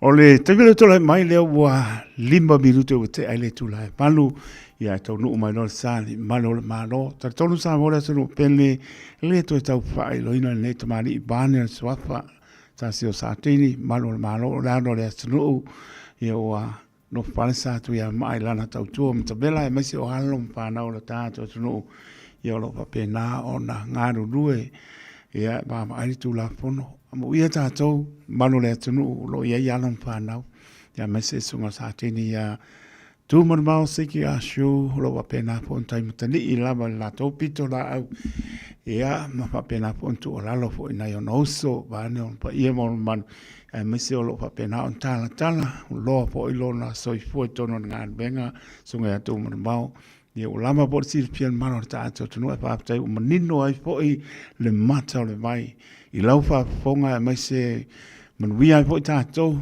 awa ini so dia tu la pono ai pangane e so dia tātou tu la pono e fiu lava ai mano le mano ia pa pena lava so i fonga mane tu langa lo ia te ua mar po tuanga po lo tu mai e le sunga ya tu vau anisio auso ia ai pangane ia po dar kamalo makua ia po nga tia po ia ka makua po le mano ia del pato ba le una fai mafong pa leo ia le pure ngale radio Samoa me sole atole tru le fa ngadong pa ia le tua ia mato fa ta lo fa tu e la sunga sa tini tu vau siki a show o pa ia mo manu ia no atu ta te tala no lava pa tama pa tai lo manatu mai fo i lo fa ta wa ta po ta te maputa ia e la ngona fia me madia i lumo pa ponga ne ia lo tau sa fia mtulanga uma ia wala vale te ia le po le pe me o por tunu e muli mai ni oli ani foli lo fo ia wala vale ia po na la mo fia ka usami e la de le ia e mo ia steak fo le ia o ko ke e ko le fa dalo ba ngang pa lo tu mo mau siki a shu ma lole au piau mai ne pia si ma ngang pa no tai sai fu mo ia lo fio ma taito ia po lo suko fo le lia wao ia fo ia pa ia o tatu tunu nei tula le fiafi ia la ta lolo pa ia o tatu tunu ia la pe fo lo fio ma taito ia e le ava mal fa la lo fa filo e toile pa ia la si ia o lo finga au finga ronga pa ia le tu so la se fata fa to langa lo mo me tatu por kalame ne fiafi e fa pe fo i te mamtina matua o le maloshe lunu e me se fo lu mana i o tatu tunu ia e me se fo ia na yuso matua fa fino lo i mo tanga ngase matua ia a o le to ese fo a o lo tilo la tu fa salanga i lava mal fa alo e te tau wai fa filo ia tu lo fa tau wa ia talofa lava le nei tu la le viaf ako le ke au le ia maro fa tai e tono ale fo ia fa pongo mano tato tu ia vi ia le vi amen o lava po pe lava nga ia tangata ia ai le ia le ia so mo tangata na to ia na pa pena fo ka war so muni des ia le lo le tua ele fesilingia tu ma after le po ia va ai solo tino ma mo fio le ia pe wa silia ko o le do ai o ma ku ya so fia o so ma lo o que si masi o tau sang po ia e malang po sa mo e po mai malanga du sa mo po ale o fia nga pa pe o ia le sunga ya sau ele ka lo po kickboxing nenga fa umila wa ma fa tonwan le wa e mata ia mai ia fio ka teito wa sa muje fa ilo ile tunu ia pa wele van matal tano no ya okay o yelo ma sa salunga ayo ia tulo fu le ngana la fa mai ayo fulan makala ka mai sang ka longo wale sa wel ne fi ia okay lo la e ka fu la ka foi mangu ola ka mai sang ko le ginga ar ka ka kickboxer ka ka desta mai ta sa wale o funga mu ke lo la ia de mo ke makungaru lu ya ai pa ko lo nga le la pule ai sang ka longa nga po nga la ve wa ai sa ka bunga kala mo mai ke e pawalo fango e no le fia fusu e video le manga o ke kaloka ka ko fai ngai ke lo para me la video al le nga mo wale nga me fai ngai e de pe yo sawe e ola umia si e de pe yo fongo mo ola umia para ia ke fongo mo o pongo mua sekia ka ke sawala e sekia ai o polinga ia kan po ia la po kolengi de trim ia pongo mo ma fedo al chimisi ia so fa ma lori pa manos o ka ko fa manos ia ai mai po le kulanga le po le fa manos ia ko pongo mo le manu le tunu e le fatunu me fuala au ese le pese ko ska usa mo ia faku ia ma o e fo i ka unga pa fo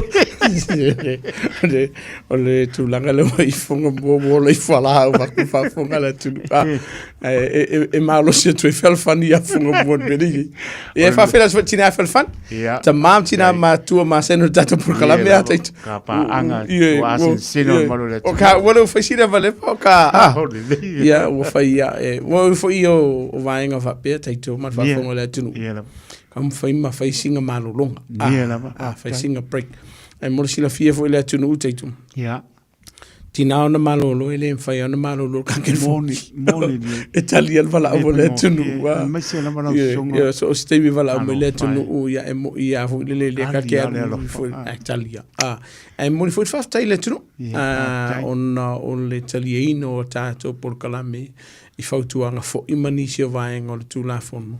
Ma le whaonga ino au nanga. Walo ko moni a teito o le o ie lo a i o lo o ngalue ma o lo o ao ngā tātou porkala me fautuanga. I le wala au mai leo le atunu. O ani vaenga e fia mana malama le atunu. Ia le ao lo tau whaia i le mana malama ma le tau mai ma le malosi e tau wai. Ina ia tali fina ngalo le atunu. Mwha malama nisi o vaenga. Ma nei moni lei ale o nanga e pengo fia ma se o lau telefoni ia por ala le tu ngare po e tau pai a tani atu telefoni para po se me o lo mo mian ma ia le se watu e ala upo pa tu o awanga wenga moni e voi tai me to e mai ai on ala o to fo pitola o le se watu e ala tanga pai e le pengo fia pai o le lamatio so i fua ia e leo porsi le fia u telefo ia manuel malo ua mau so i fua i nenga ia malo lava tu malo matala ma nei po i lau malo si i lau pito la au ina yo uso le foto a watu tono ngadu o e ua lo po lo so i fua tono ngadu venga le patsisi tu ia walava po lo si le fia tono vai tele lo to ngadu e malo fa tai tu vau i le fingolo auto pito la una iso e amal nei vai yaso taito e sa wale vai yaso mo na fa manu yanga e sa fo i le vai yaso mo na lu tap mo le vai yaso pisile nei vai yaso telefofuanga o lo fa tatitia mo la matanga nei to sanga ia ata tu sile o le u afa fe pochi babbe e se le vave il fai o le vave o le taimi o le vave o le fatupula ia o ni si o solinga tu la fo no fa le lave o le vanga la le lo pisi ma tu fo e se la vanga luanga masani el mtanga e se fu nga luanga o lo tau fa tatitia e wale alu mo le anga iluma e se tau o vanga o lo o yai fo le fo wa mataina ya mato wa o fo i pre police courses mo ila to lo fe a vea mali mata i mtanga luanga le a lo fa nga solo pela le sile vanga lo pisi ya ele nga karanga ele me faianga vese ia fufuanga fale ainga usala sa puku mervanga le temetas awanga o mai e kadi malo va ai fafta ile tu o mo pel malos ia eva tu for fa malo you so tu fa fine mtanga luenga lo ngalue ile ne fiaf ia mo pe tu sa ngole mu ia fa tino for ngalue ia mal fa maoni male lo foi le tunu ia wai o le sile vai ngole o le vala wina tato ile tu o le so sani le tunu ai botte for fa malo ile tunu ia o lo osta ia tato tu la fo ai se nga se fo kuanga inis o ke vidi mai le level po 5 eva mai la o nga fa mo vidi mai se me tau ai fa tai le tu o le a lo fa nga solo fa si pisio vai solo nei nan tu fo tai tu ele vai solo nei o lo fa tino nga luenga nei vai aso ale wo uma nga fa ta titia nga luenga o le masina fo o winga e ka kaunga va ai mamao ale matou ia pitola o mtanga luanga me se level pacifica a wale anga ilu mona i tatu tangata lo fanga solo pe tatu wa onga la sini o faira te mine le na mataina nei la filis tatu wa onga ia alfa tu onga la via le tunu a fai wa e mo le va no fa mo mole a fia mai masu mai ai le lafo me lo swafa ai o le aso le tātou wa onga ai le o mai a peila ona nei a fasu mon tupu o tātou tangata ia na le na batu swafa ma o mana fa na tala no ye fe mai o a le o le o ngar ko sukas lo na winga mai ba le avano le ye ni so la tunu lo fa tali o le fia o mai pe ka yo da to ina mo mai ni ala mai le avano ya no winga sa o kala fo le la ko solo mar pa ko sol pa ya ai a mai ni so la tunu i se tato wa on le mo fa tati mo ma sina fo ya e mo man ko fo tato o a on nei e fa ye fu ia Wa yele io e mana ia fo le fefini le o tatala no ai. E yesi taimi ona tatu tala no le isu winga fo le ale. O le sengi le wo yai. Le ala fatino ina ya yan wa ro to sanga fo. Ia. Ke le yo swinga le la yele o fa ile malo le o mon fa la wilo le malo. Ai te le fo ilo na fianga o le tunu. Ia. Isu winga o tu la fo no nei. Pe a le ma fai no stai. O no winga. O le kai miningi. A e mau lo le avanoa. Fai rolo lo singa te mine manuele ele o mai ele vainga fo le wa mai ele malo le o mon fata tiem fa la wilo ele malo e ama taina le ya January de lua fe lo so fitua o le mane o mele wo le wo fata o to ina ma we sau no ia tu ma o le oto por kalame le mau atu lo to sil mau e to te o atu ai wala pasau ni o to mo tu nga uma ya mai se o le so ala pule ai te uma e tala no ai ala uma nga o ai lo to sila o la ngona o to pinga i le me le wa to o le po no palsa tu ya ma le uma por kalame ina uma ai le yo o ti ai lang o ani se me tu mai ala o monta pena mai lumana ya ele se vanga ko fai tio mai kongo fa peso le mo kele lo mele wa le wa tu lungol tato por kalame ele fia fine nei e fa mala malama le dei le sile vanga mana ya matta ta por kalame le fia fine nei o le fa mala malama ina le tato tunu o swinga fo le o mona fa sala la ma fa la wiloa ele malo lo ye de temine nei tato tunu i a tātou lai sene a vita avali. E sele, la wakiro kilo iai. E iai tū lelei, e iai i tū e faisi malifa fo ilele e ono a whaina matele ai i a tupe whaalu o tātou tunu. Pe a le usta ia vai. E se la tāu o le whiawhine nei. I a mala malama le le atunu. O le vaenga te whia tala no ai taitou. Mal whaafonga le tunu. Mana tua o le tatou process po le vaenga o le whai o tatou la sene te mini nei. E su e lau su enga fu le mua le tau e tatou o le luena, sa? Ia. Mana tua la o le lai sene lea. E ono a masina o le lai sene lea e te nofoi. Ia. Ona watu ama whai lea. Ona e la a i le siskipu. Lai sene luna lua le tau o le restricted. I le su e ino lo lai senge mua o le vaenga fu le ta o tatou le multiple choices o le A, E, I, O whapea e siaki e la mau fafonga a e pasilo ono le o masina e te whaatali fuku am whailonga e me ilo e su e lau lai sene luna lua o le lai senge la lea o le lai senge lea avi e kiru o matangata fu le whaile su e ngai te ave inunga la wala ai koe whai e fo i ma le siaki ina o fofonga po o mata tulo i se ufa whaingo fie ina ia maualo lai sene lea a umalo lea ona e nofo lola i le lai sene lea mo le sfun ma le valu masina o lona winga tau sanga ma le afa umalo le sfun ma le valu masina lea ona toe whaile o le isi au suenga avi ma toe siaki ai o fofonga po o mata a pasia me ona maua mai lea lo lai sele na tolu lea. I le lai senge lea, e o wala i tite toa ma le tolu se lau mun tupu. Le tupe te whaaluhina mai le lai senge mua. Se i o lai sene na tolu. Maenga ia morsi la fia le tātou tunu. I le taimi nei, Ia. wa iai suinga le, wa iai, e manatua foi la a tātara noa pe i lai sene lo fea taimi nei. A wha apea e ke manga o ina ia wha ititia le se fulu valu masina lea Ia. i lalo. E te whaia lea onga lea ka o le defensive driving. Oh, okay. Po le vaenga lea e te alu ai fo le i tutonu o le potu wa onga. A po le VTNC. Ia. Whaia lau wa onga lea. Pe ia se vaenga wale me sa ilu se lau lima se fulu tu petitongi. Oh, okay. A uma lea. O ngā ve ese lei o nisio masina pe o masinga. Ia. Mai i le taimire ke whakarikari ei. Ia. E vavesu e ia le sila i sene no tolu. Mana ia kele. Mo i la tau i lalo i fole luas fumana lima tau sanga. Ia. Ia. E whaila defensive driving. Ia la i til fo i masina me wheo na ve ese. Ia. Mo i la tau i lungo luas fumana lima tau sanga.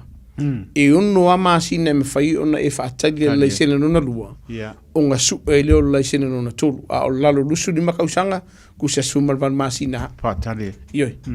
Ia.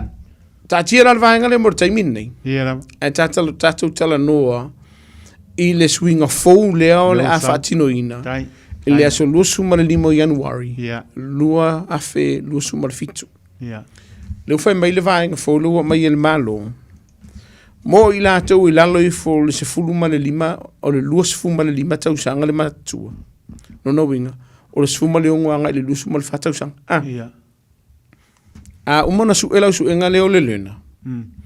E se fulu male lua masina leo la e fatatali. Tau sanga ato. Kau sanga ako. Mai le ongo masinga. Ia. I le se fulu male lua masina. Leo la e fatatali. Una fatu a mawhailea. Ona su ele singe longa lua. Sisila i e vaenga le leo whaatino ina le malo. O lona winga, o le a umile tai me te whaatali e. Peita iani. E iai vaenga, e mawhai ona whaititia mai ai, mai i le ono masina. Mua, pe a e whaia se a onga ave. Practical la. Ia, lungo la wala. I lungo la wala. Whai le kōs le na. Ia o le upu moni. O kupe fo i aru ai. Kupe. Lua. Maniela. O le whailea o wiku lai e ono sfuru witu lai te whea lua i e lalo lai senge mua lea. Ia. Ai kau ma whai se si record pe tusi lalo. Leo whai o iku lai. E leo mauti noa. Po le a wha whewhea. O ngā kuskusi mwha mau wiku lai e ongo se furu o ngā avele me tanga luenga le VTNC. Kama se si. Kam whaile mwhakanga. Wa si sila lai e. Whaila si umi. Peka iangia e mana oi ab ese mai le si ono masina ina ia ono masina i le kaimi ke whakarikari e. Ia. E whaila o practical. Ia. Koe spesiaki. Ia. Ia la wongos fulu i tula. Mo kilo la i tū nei. E mānai ai se situ. Ai le siku. Ai le se situ. Ai se ai maa ngai ai. O se funma lua masina wha mauti noa le ai. Mai se lava alo ma whanau la iti rei lalo lusu li matausanga. Ua le lei ato toa lo to mai malo malama. E le ngatai tū la fono le awala. A o le whaafoina o le tawana. E iei la longa o le vaenga lea. A maua oi tutonu o sfuma le lua masinga lea. O le ke lei o le tupe whaasalaina i o le mtanga luenga leo. Mai leo ska. So se taimi ai maua o le mtanga luenga leo e whelua inga oe a e leo ska i mtanga luenga leo le whasera ukala lausa. O lo na winga. Pena uta ura taimi o sola. E iai kūre lei. E iai fo i tūwha lei. Ioi, o le i tūwha lei la lea. Ai ma paua leo la wala o le ala inga kupuru vaenga lea. Pe a e le ustai i tū la fono ale manu. Ai alu e runga lei. E okei oi. Mana tua fo i la teitau mana whafunga la tunu. Maniela. E iai nisi o le atunu o le lai sene mua lea. O le whainga tāia. O ngā ngofo le whale. Aisea, ngā pawaro kangaka o leilo ave taava leo le ainga. E le se saunong. E mana o miele momoli o nei mātua le whale mai. O le ngā ruenga o ngā le whanau. O lona winga. Ke lei o le avanoa. O le ala asoli e le tūla fono lea. Te le fo i la leo le avanoa. O le a whaasalaina. Mainga mo le na. Nga wan ko kas. Le war ko kas. Le wali kai mi se o le poto lo fa fonga le tunu. Maniela. Le o fel wa ima ave pase se le tau. Le tau. Pa wale tu la fono le lo tu maupea. Mo e le lo o le sene momua.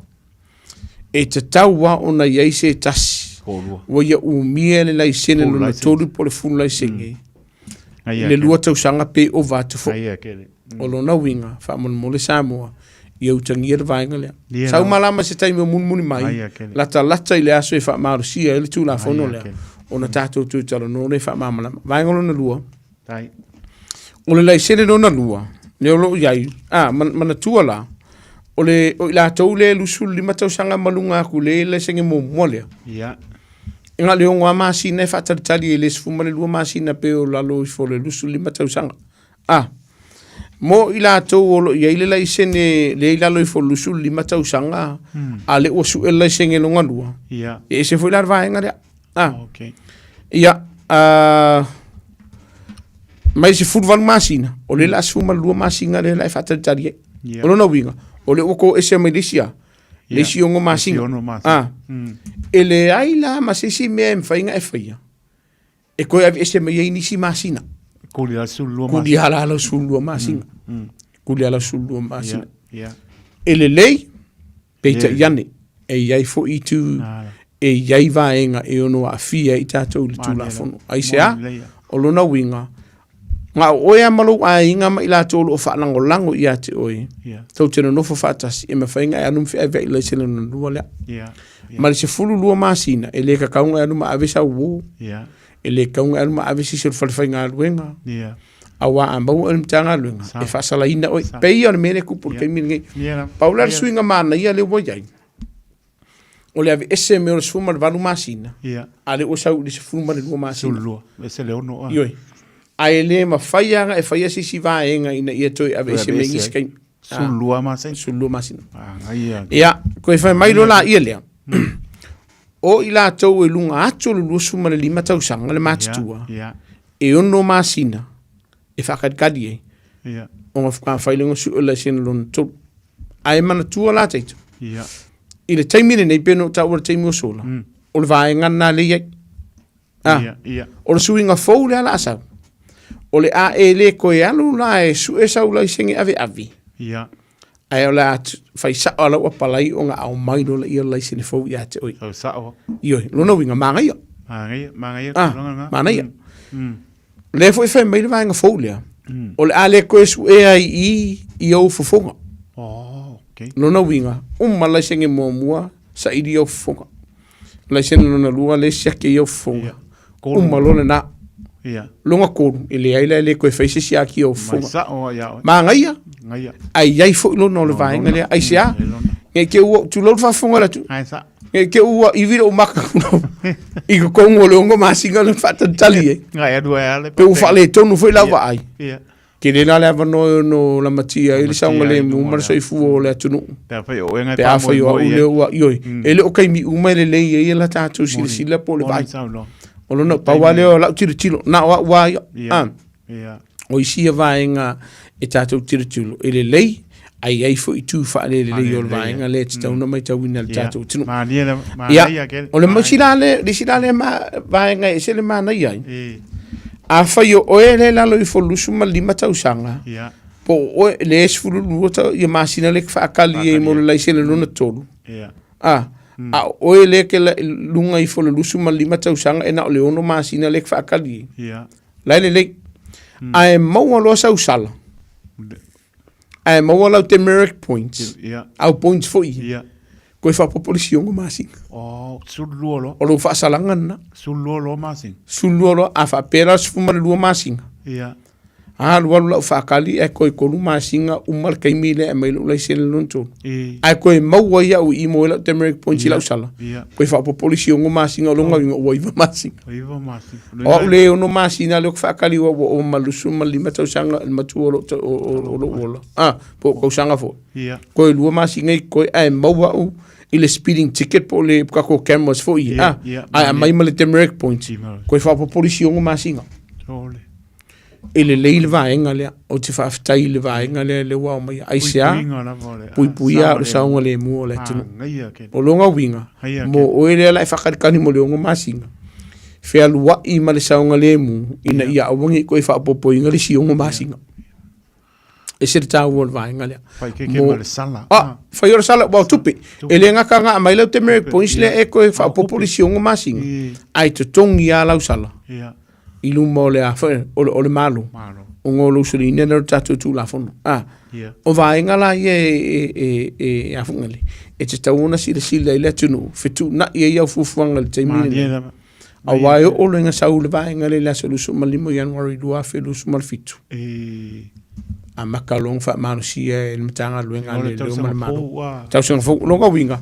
Kuri mar ke miringi fa malo si mai ka ko o le sira le vaenga ru tilo te minai no ia tele tu mo va o le vaenga folo fe me le malo mo ila tolo yele le sene mua man le sene lona lua kusa pe lu suma le lima ko sanga ila lo ifo pe lu suma le lima to sanga i lunga fai mai le tu la fono folo la sa e sa onga e kangofia le ava malo si iso o si taimi pe kasi ala momongo ai fe ula kula palungi ai mo oi fa sala o te mina le ta o ta o le zero alcohol license o longa winga e de fa tain malo ko yo fia ai al vaenga le mai al vaenga le io e le kuring fa pe mo na numera ka fe ula pa io e le ta tau wa ona e tangofia le ava malosi i so si taimi mai le vaenga le sene momo si o le senge no lua wa pa hinga ia mo si le fia le tunu o le si le vaenga o lo ve mama fu anga e tilo na lave via ia tatu ta vale lu le wala o no le ava malos ia la sa vaenga le o se vaenga le leite le e lo su enku per malo e lo su enku per tanga luenga le saunga le mu o le saunga le mu lo tele o su winga foula ia o lona winga a fai ia o tele o ilo le taimine nei o tele o tiri tilo tie i se swinga o yai mo tato le sene fo i o le conversion po le sene le liu le mai Samoa mai mana tua o le sile vai ngo te foto nei le tunu a fai o e malanga mai Samoa a o ia ke o le sene Samoa ke minge fai anu fai o mo po o le mo ko va vea o no po o le vave iona maualo fu la sene New Zealand. Pe a failolo e umiele la sene Samoa, mai Samoa, ai e ke iloa fea lua i lungo le tatu a wala. Tonga swinga la ikinga. Mon fa fonga la tunu, a fe i se vai ngai le umala malama, fa malama mai no le tatu tu la fono lea. E maua le avano le tatu tunu e wala au mai le tatu numero masani. A wo kilo le vahenga lea, peno fa tu. Ele lei, ke le yo te au ki kilo ye vaenga le te tama fa fonga le tunu o le iwa suma tu paseni o i ku le ye o le vaenga singa ma pasenga lo tilo ai ona o le a faina le tatu tunu i le kelo sala ala la nga fa ngolo so li fu le pa maon o tu la fono ai ala mal mal fa tino ina mo sa ngole mo le tunu ai o te vai lo fa fo le lo tatu tunu leo le amba worke le kako sala ia ono le usta io tu la fono o lona winga matua ale sele single fan o wona tu ina ia le tavale po lo safo e fe e fan lua a fai lo ia lo la singe fo le mo ke miningi waka ka wo su lo la singe lo na lua por fu la singe ke milangi lo minoi meia fucking ol vaenga e se ta ol vaenga le mo ila tolo ia tato la sene mai fafo o le tamba o le ava no fo ni so na fatino le vaenga le kele yo swing fo le la sa ale unga au tu la von swing mo le sango le mo tato tu ate le pa pe o le wa tano tu langa le mo le tu pa ma no ma pa tai ms po le lo mai a ku so le umanga ia e le o sa ka sanga ko le ba le la luna kwai ia ma e ma po atili pe ia tu langa mai tau pa ia e man ma lama mai ai ma e no fouta mai ai io o tu la so fa tinoi o se lau pasenge oi. Au ke fai kio mai. Ya ma uma taitu. Na le o maka wa ku fa ma na manga a. Ku so le lofa mo. Le lofa mo le o fa I lo ai. Mo tanto ina ia tato no fo ino ia I tulang va pena ia matato po nele baba ayanga I lupa. Tia. Ma le senge mu fa de. Sorry. Lai pia ro ia le no ka kamba sorry. Kini va pain popo anga le na la fa mai tia. Kampai ni sa fai lo longa lua ni o le la mapa. Le la mapa kula fongo. Ele lava trei pain popo lua kongela sala ya ma tia. Ngani mo ese pulu chemen pa. Te sa mau apa kolu ele la pa wale ole ku o ke afu o ke fa vivi e so ya titi e poto fa titi o le matango fie fo yo le pain popo ia marka ko German panza ya lo mo ya o sekil ko malo ya o ke lo pa yo son para tua o le dei pa me pa ke o le sky ya o ma na le pa ko ti na la ya mo ke e pe ke e fatua ia vai na ia mi ka chiche ole ia ua male pa longo to nei po tu va tu pa ma no ma fa tai ya ba ko le se wa tu ya to mu ia po si o ta to no fa tai ta mo na te pa ponga mai ya lom pa na tu lo swa pa ale la bo ta na tala le upenga pa ngata ka mani ia no le lofa tu e pa pe le uta ua sunga sa tini atu mo ele o su en kupar malo molo saunga le mo tato uma ele va pe kampai ku ma ku ai so le ma ko tu la pon le nga le nga tasi ai le ma popanga o le mato tom pai pa ino atu ai so le ma ko ku la pon le ele se me va pe nga le la va tom pai ai pa te le la ma tango pe le lungo le swinga ma la swinga mai ya tia se o mangu ma sau le ke le kai e o ko lufu fiku se ki ka ko o funga mole fero le singa singa ole si vai nga taito ma na ye ni fiafi mana ni la tato te tata ai fina ngalo ai pe ko kwaka lo ai le iva tala ina mo ye fisile le tno ai e le vai nga te fia tala no ni fiafi ba fa foto nga tato tno o no se fa fita o ni lo fa tupu la ye le taimine nei au te lofo yo lo ye ni so le tuno lo fa fonga mai a tuno lo a fia ai po la to fa ye fo ilia ya se fa fengo fia taito to lo fa fonga le tuno fa le lofa o lo ye de to te lo ni sio tato tuno o lo wala mai tato mtanga luenga taito ele te lo ni sio ai ngolo no fo yo lo fa ye ni sio no nga tupe e au noa mono la tu silafia o le vaenga le o faias fa tupu le ia me se lavana I ainga o le aftu ata nu mai Samoa ia no fofo inisio ainga ni sila nei o lo faia nisio ainga fast food wafi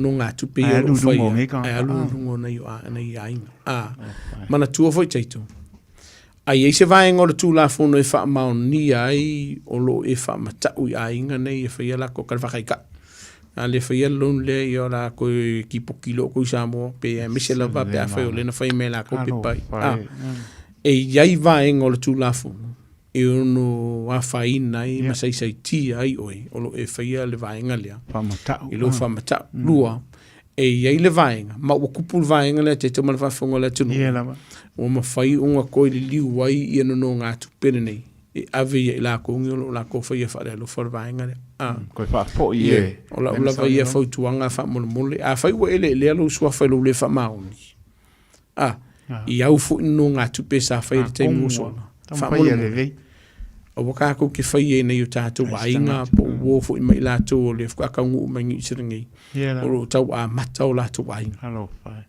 ele ngata ia ilna o alo mafana o le o tanu mai ni si le sai limanu ele ngata ia o nga ruenga fo ale u fa ko fengo lon fa ta wita vale ni si o ai no winga o ka fa kai tetu fa yo le fa ile ta vale la lo simi o le alu la lo simi kongi la lo simi ai fa lua ia whaingo fie i o vaenga o le tūlafonu. A o ngalu e se simi alu simi e pidim ka ngalu e ngale leo. Ia, pe vai se lo ia. Ko so kwar ka vale leanga i lalo le tūlafonu. E le wa ui ona ina le ta vale le o le alu ka vale lalo simi. E se le ta ua vaenga ia. Mo i la tolo a whaina i vaenga ia. Sa ili se fsoswani. Se te sene vai spiro po o tato no whanga lea. O tātou community law centers po o lo i tamali o tātou tunu o lo sosani la tunu lo ia o lo sosani le foi mo sosani ma tonu tanga luenga leo e ma fai una tātou tala no ai o le tui whano no ai ono o mātou o i ainga koe a mai ka avali o lo i lalo i nisio ainga o leanga o fai i lalo ai whio i la ko ai sa bari kanga kali o lo na winga o la vai e fautuanga i le tunu whamona mole ia tātou whai mase alofa ia i lātou o lo tātou whai ei nei ngungu ngā kupe ma whakau mai ia tātou tāpali. Mo i lātou o lo a whaina. A whai e kere o mautino. Sa ili sef sosoani e tele i oea e whaatino ina le vaenga. A leo ngā, a whai uro karongo whape se madia lo loko se i whai akula ungo ngā kupe lalo lo ingoa e umatou tongi. Wai se rua mali e ngā kuskusia ka unga whaatino ina masangi inu mosisi.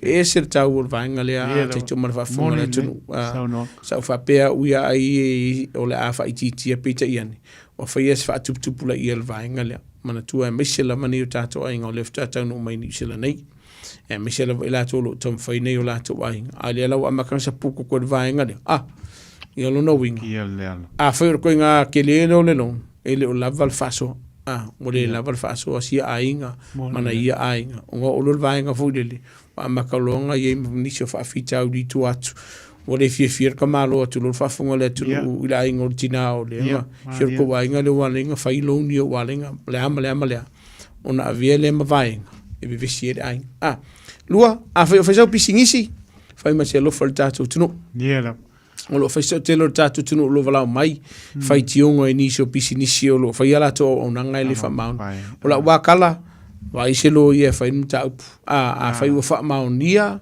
oni au wala ele leo lo fai ai se ole mea va kur ka vale si ai ke fai a fai ke si le fie le mfenge fai tara no sa olai ai le ole va kur ka vale la inga tu i lo la po lo moka a makanga e fai di ma se la u mai fo o se la u mai fo wafe ai le senga luenga o fai mana tu fo la taito a fai ele ole skala inga la pisingisi ale su e yo ai fai lo fale e foi vaenga tu la fone la via o le vai ai fa mon mole a fa e ke si la fia e le ma fa una e fa e senga luenga fa mon mole ia ka ka sa o ma fa mal fa maun o le foi ni se tamari o le tunu o lo fa la to fa le insingia o fa le ainga ba tu fa malo la o nanga fa maun o lo fa e mo tatu tunu ai mo ila to lo fa le a vaenga o whale alofa.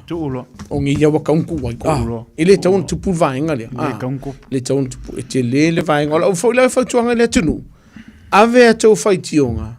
Ave sa kou kangi posko uri poki mtanga luenga le lopo se lo ia en whaina so sani ia te autou.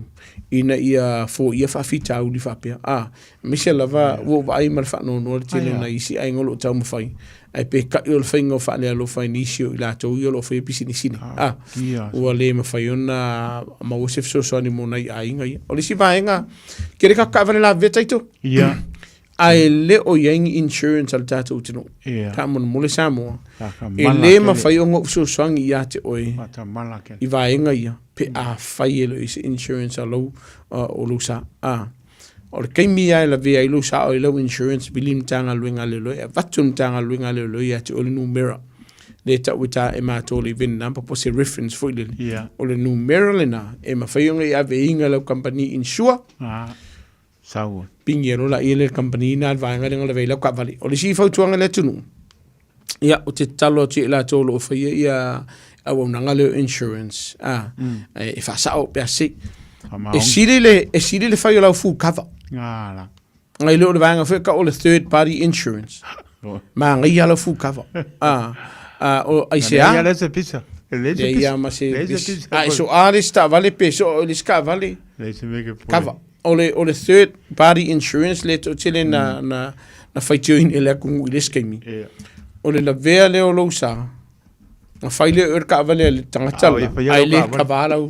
lau ka bali ia o lo iai ia o nanga tamali i tato tunu e vato fo fa malo ia la to lo faia le o nanga i tato insurance i le so sani mo tato tunu ai po le ama le a tato e siri le ia le insurance ngai lo le ai sefe le telo vaenga ia me tau tupe ia markele fo nga sa e se tau wal vaenga le ai a fai fo e so a se kavali ai ke le insure fa mo le sambo o ke sola fa maungi e te tawana e tu ai sea o lau mata fai yoi o lo tu le fa mauti noa o lo saunga le mu ila tau le te kongor kavalinga e so a we te sola a wae ma fai lalo le tu la fono ona sai ti ai o loka oe ma mo die le tu la fono pe a fai le ka ko le hit and run o e so a sei si pe so a se ka vale a so se ka ko la au le ka fala wala ka feo lo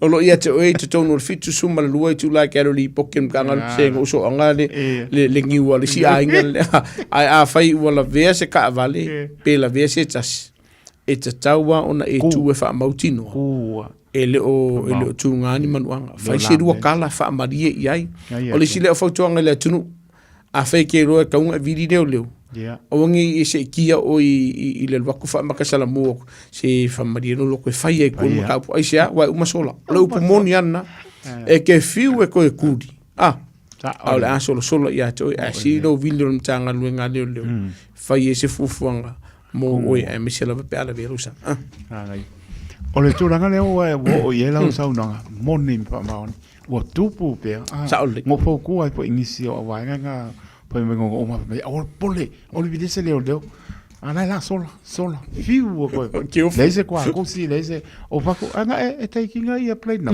mai se o ngalo te pa ese lo fa kamal ke mo e ba ai le plate number ai le pese do kala ka ngo o fa ma o te pa ko wa po leka wa ka ma nga ke ku mo ke po leka o ma la o fa te o la le fa o esa o fa ke vai la le king ki ka valen ai pura ko ole ia nga no le ka le o nga no me ke ari o sa king sa lu o ma ka ku fa fo la ku fa se ai murmuranga era ku fale o king elum ku mor ko ngo ver ka vale ele si se fai mo era ba tu ser tau mo kana ko ngai ese le ngo me o te no e mala po tuang mo tanto sa mo tu pele ele pa tu ina ele yo nga sa tini po le nga tu mo ma se ki asu o le lofa monina e te pa ponga mai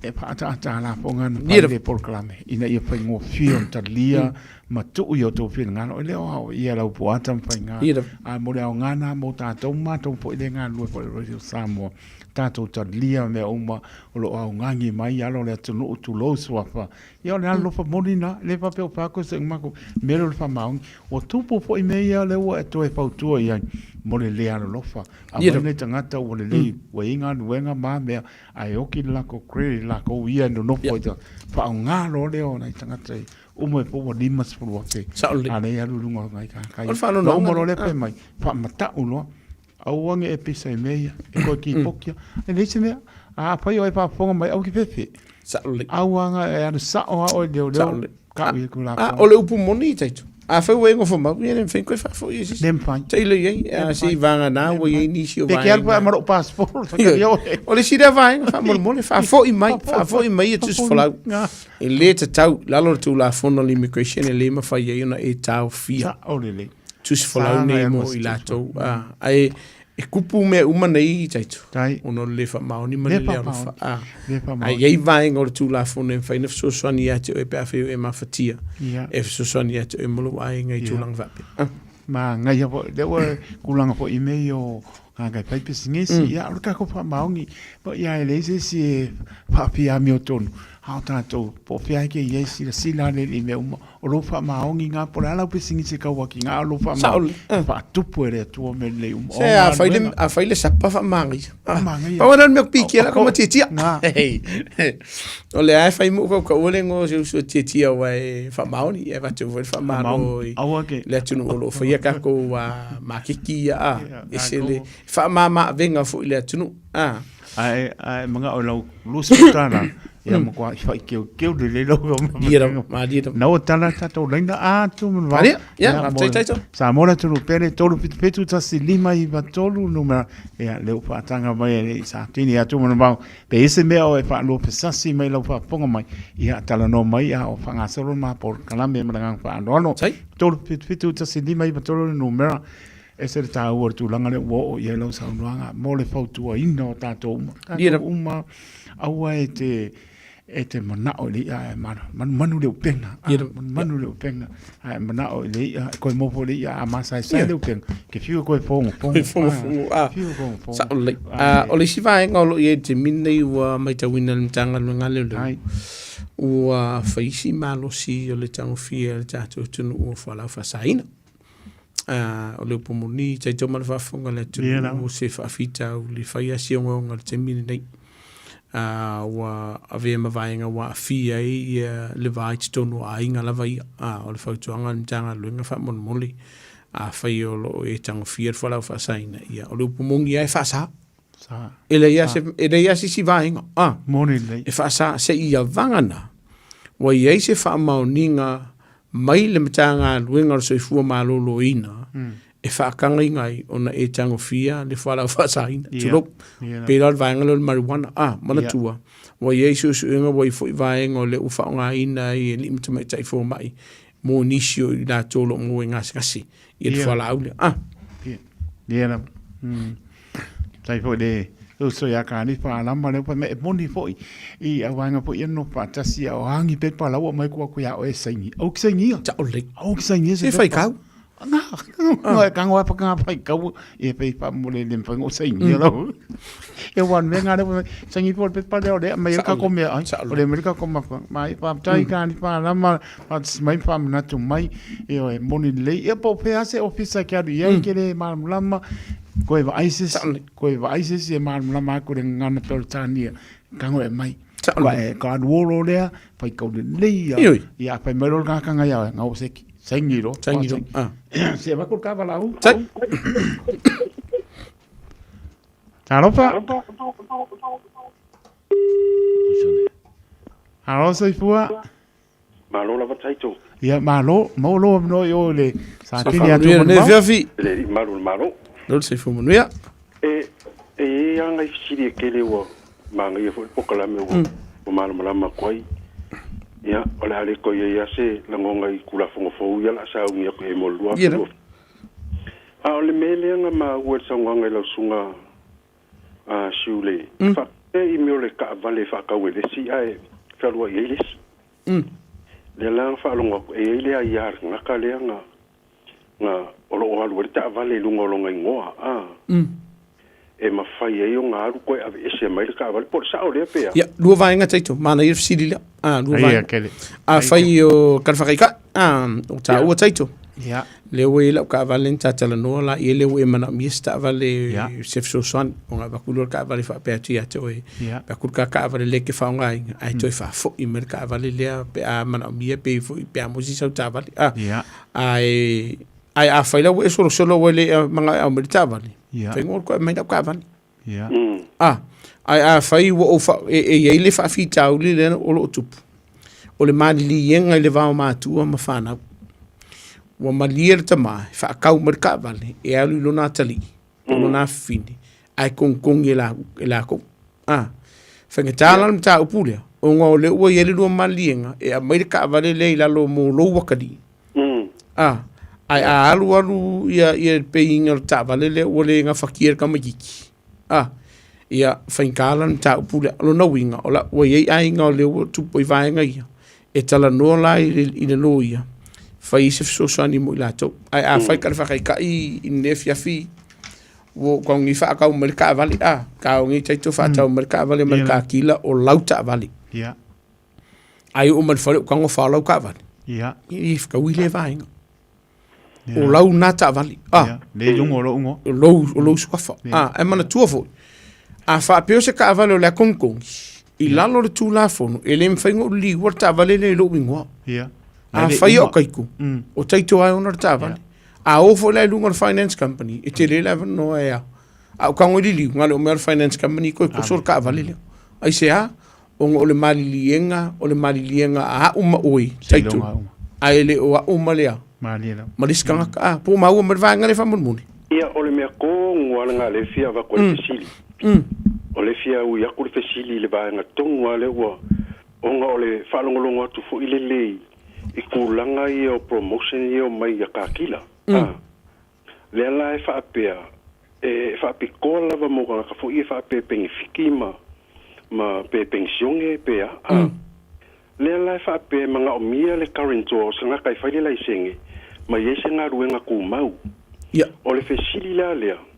la wa mai ngir ka vale lungo nga kai ko o le si ko kongia a o ka nga ka le nga la nga mamudu ma ka vale o ka nga kai fa le senge ma fa le nga ruenga ku mau o le la nga ka wa ko le fesili o ai o ko o le siri nga powerful le vale e ma fa ye nga pe yengi fa le kongo e kupu ya man ko current tua kuso o ya mana ia wa le tenen fa mamla mamai le fiunga ngan man ia vaenga ia o le current tua wala ngam fa ngam ka vali oi o le vaenga le ia la va ia fautuanga le tunu ko i fo i le finance company le nga mai ka vali o la tuna sa o le kali o vaenga le peno ta o te mi solo o le o fa lu mandi nga markanga ka le o la ia fautuanga le tunu fo i le finance company a local finance company fa pe ma finance company e ma faiona man tanga lunga le lo ka fingo fir vanga de o le vanga le mana ye pai pino ta o te musolo o lo i te mari o le tunu lo feila o nanga le fingo la lo i fa pe fo i sa eskelo mani sio le tunu lo fair le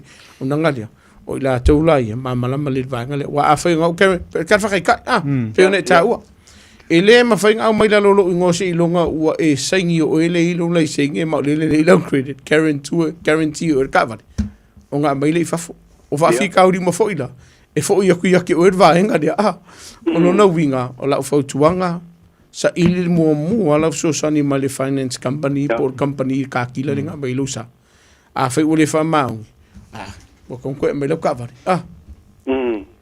vaenga ia e se ta u o vaenga le a onolo ia inisio fa fita u le na vala mai e ta tunu ia fengo fiera vaenga le no tala noi o sa o vai de loia e fa ir fu fanga ta vale le ala fo tuanga fo ile finance company o la koia o ai le ku ser mali o ai a fa o ai ingor ku si o sengi o e pule u le ta vale pele ai on sa ku pul mele fo ia kia sei mo sola o lona winga e koe fo i company le e finance lea por ka kila lea na mai le sa e mo le to malo o la kam siri manga lua ai nga le fa mo le lava siu ma la sunga taito tui le va nga longa lua ia le ala wa behind pe lua pe ko le ka vale o le fo la wa mai le kusi le finance company pe i wa mai piko kasi le current wale o le fesili la e ma faila le current o ngarunga o ia lo o faile fe nga mal finance a fo le winga le talo e kawanga ko fo ia le finance company e faise ko kala o ila to le mana tua fo tu la fo no e mo i ngaru lo wingo ai puler finance company ta vali a war kai me behind o mer finance company ko so tu lo fa fo ngala tu o lo no winga e ka kawanga ko fo ia le finance company le faile le sito fitu na inga po le arkulanga i ta valele o nga mai le la ko e manku o le ai la lo le o le finance company ta valele lo na winga o la man tu telo taimi e tatu ka dealers ia pa o le nga winga ka dealers o le sela ina le ole o ta valele o fa tu peino le ta valele ale o le bank finance company ia fo isi ka dealers lo we ia finance ala tu lo ka dealers o no winga e ke koe fo ia inga o aisea o inisio fa vita o lima vaenga fa pena tu purte mi solo inisio sio vaenga sa so soni nga mako koe fo ia company finance sa wo lo markali me ka fa ia o le ai o wangi o lo di markam o le si me pie so soni tui mane fa ponga po ia fa ponga le so soni like titia le vale ia ua ka ofi mal pa pita o le auange i e talia sei se ke alwe karantoa sa le lava e pa war me pa malie i ai o le tu o te popo e ai o sala uma ia la sau. E Ia. kongi uma ka Ia. so. Wa fa ina la o e ai le ska mane o ka mane le ya wa pa ma dia ia. I la fo tuanga nai le tunu uma le ngang pa no pe pe ngo ko. Yo le le fa ya kulanga o le mai so uma le vale. Ah kongwa. Si fa longo mai inga yo ka inga ye. Me fa mala ko me fi le o ka rento mo ye le coupe. Ya mun muri yang si dia ko coupe ya ruai. Ko le sira vai a fai wa ku se so swani ya te e ke fa nga inga ka vale mo ava ku ke ku fa mon mo li liu ka vale lo so fa pe a fai lo ava tu fa tanga nga ka ka le ai lo fe lo wa inga sa lo sala i ai so wa vai nga la ia mana tu a fai me fa a ku pu me fa pe e ma fai ila lo tu la fo ona e fai el vai nga le ko le transfer in o le liability ko le liu le o le sala e ave kongor kanga ka le fe lo ka vale le no no e ma fai ona fai el vai nga dia ila lo tu la fo Ya, ole le fa kai lava. Ya, fa tai mo ne fi. Ya lava ko ngol pokla me ne. Tai lava, lo ya fa le fi afi. Malo. Tai lava, sei foi. Ya. Tu ia sa dog mo ni. Ya. Pionga sa ti. Tai tu mo di fa te tato tu ne fi afi on tato taimi. Man tu tato numero masani. Ole tasi o tato numero le ma wa ilm tanga luenga leo. Iso stemi ole isfa la fa fo se imra mi so sani tanga luenga leo. Tasi o lima mo wor tato mta numero le nungo le penga te fai langi por telefoni foi. E tala no en tanga luenga le ini vaenga te fia malmala mai. Ai le usfa la fa fo se. O lo tasi o valu fai va mo le malu tato tunu ile momenta to pa no ne fiafi. O tato numero na mo to ona fa ta vai fa malmala mai vaenga o tu la fono. Ya, fa pia fu la wo ya ta a sawalo fa nonga o ke loa e le o yelo malmala matili. Nam whaino no ua batu nisi o whaala puputonga po nisi o tamali o le atunu o te iloa o lo ngā rulua i vaenga ia e mwhena fsosani ia te oi e ne fiafi ia whaaftai mo le mato no whaauru taito Samoa e le ai se vaenga e ke la vele vere tūlafon Gongua pe a e le soli ina tūlafon e se whengo fia vaenga le e ofo ia kia po le alo leo le taito a ia soli ina tūlafon e mori ha u tūlafon o lona winga e te tau i le tātou tunu wha mole pe na tau o taito e le ofosia ngara kua koe au ka whasamo a Italia whaaftai a leai koe whaafoi mai ai o la whaasalau e kei meki mo e so li le tātou tūlafon au whawhike ru o ma tu manu baonga rea wa kore o lau tike sa o le a whamuni e le tūne ne fiafi oi po i o leo koe ka ka mangi anga ponga ina lau numero i si uso le ia leipa mole nei o lo tasi vatasi o valu faiva o lo tasi vatasi o valu faiva mau o le sosani mo tātou tunu whamuni e le tu e whainga malo longa si o tātou tunu e le ngata ini sila nei o tafa e fia o le nei na langi mo me le tātou por kalame wha mangalo le atali o whai ui se vaenga o la wonanga o le tau tamali i lau wha fonga ma lau sila ia ai tau pule ole le lofo le li i tātou tu e wheloa i le silua vai aso e mona nei taimi so i fuami i manuia te tele lama tu wao pa no taimi wa pisi lama ya lo fa na tato tunu ya le tu lama e ana manu ia uma ia lunga ia te o tau anu pa na o le tunu pui lo to so i fua ia whenga ia ta le ni ufua e le li fa ia moron ve inga manu ia po ia tu mo ia to mo ngā no pa tua manu po alo manu ia po ia lu po fuanga o le ne po i tau sanga po ai ta pe do ai la ko fa ia sau ko fa lisi po ia ko lisi maka le ko pe ko la be po busu anga ia nga we po sau ai fa so po ia o lo so ba so fa tu mo fa so po alo fa so po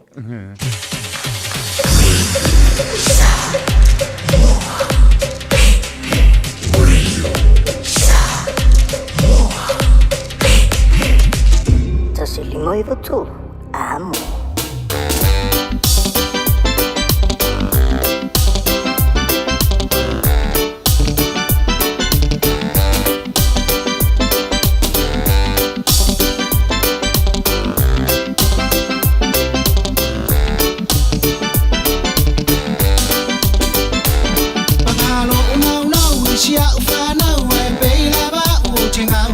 Now the fair I saw the love all the hiding I took it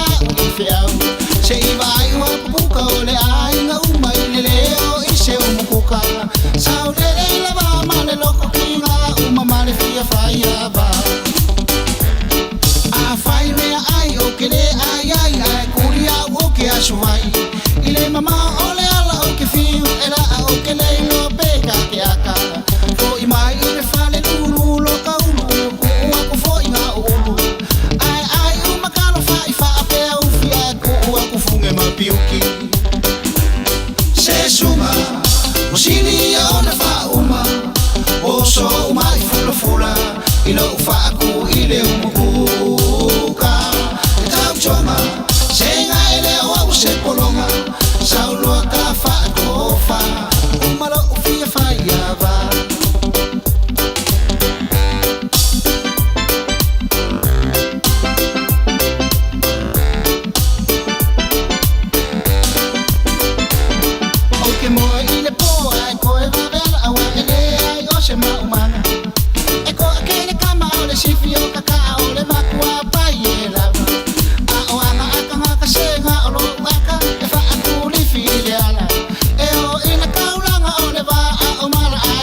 se kupe se kanga Marie mai o sunga o le kongulenga o le a o foi kwa mala o kala lenga e fai I lo kama ele kukusa uma fai ava sa o kausilava male fa ama on ya va ve ai on o woki na o le o mai ai uma mea ai ele o o se ai suha vai se sunga o sini ona fa uma o solo poco ma waluma koe o vai fo I male suka e jam chonga senga ele o se polonga Le mabirutu o te ele tu la iwa le ua tapena mai a pasta ta vita le buka I pe po I a pasta ro pasi tu mapu mo tato programe pe un serfia le voice of Christ se mai la pa ponga Samoa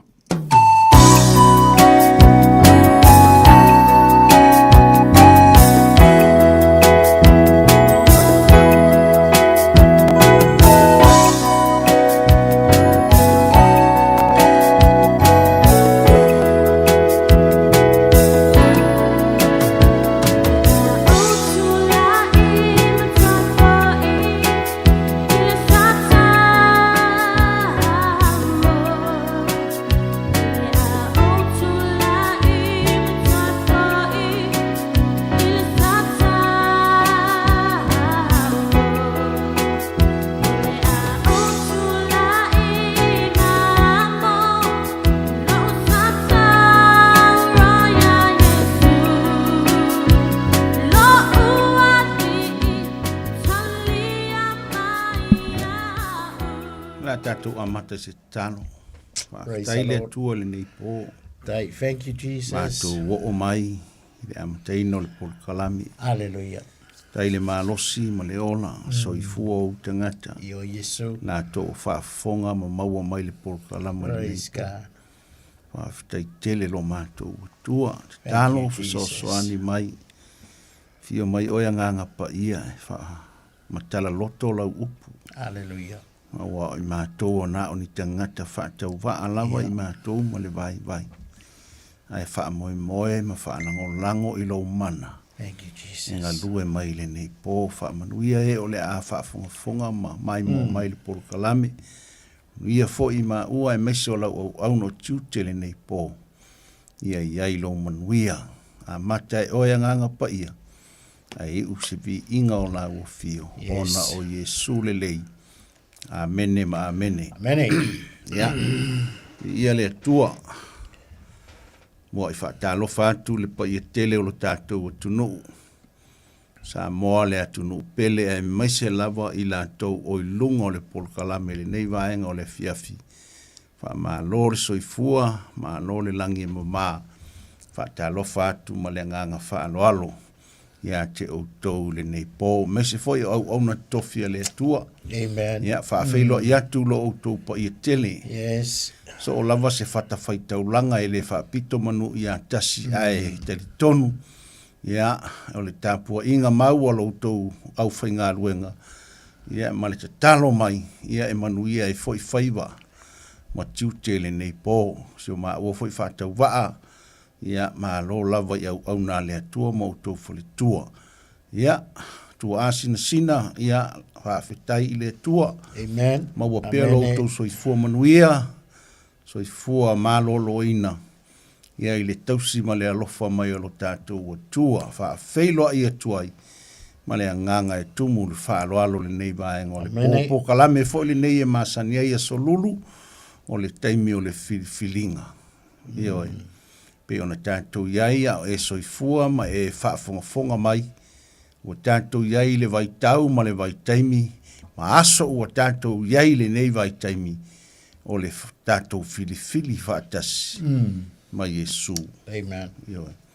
Te le whai atu ia te oi lau lotu, Praise te le God. whai atu ia te oi seisi lava mea, tasi lava le mafua anga, o le o mai nei e tau atu, whaelo atu Yesu, o ia o le alii, o ia o le whaola, o le tupu o tupu ma le alii o li, o ia e tātou te mauai, le ola e whaamavau, ia le nei la po, ia le a tātou o le amataino le tātou po le kalame, ia e whaafonga mai foi ma e maua mai tātou po le kalame, ia te talo mai foi, e vi ia i le atua whaafelo atu foi, fionga le matua taulangi a taito, ia i le nei po vi ia le atua, o lo o au ina le soifua manuia i lau o fionga, ia whapena foi le pūlenga o le nei le tio, ia lau sunga teiv, ia la foatu e te amata mai le tāpol kalame. Amen. I se mata upu foi e vi ia i le atua le nei Praise po God. ma le anganga whaaloalo. Praise God. Ia, vi ia Yesu nei fwe fiafi.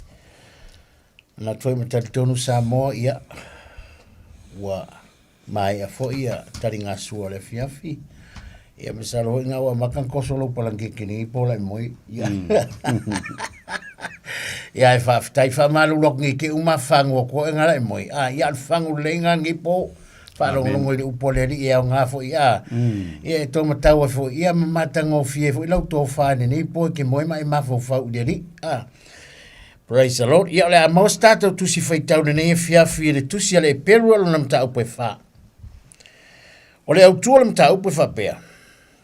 O le malolonga e maua i le whatuatua. O le autua le. O le autua fo i le fia kalango e nie fiafi.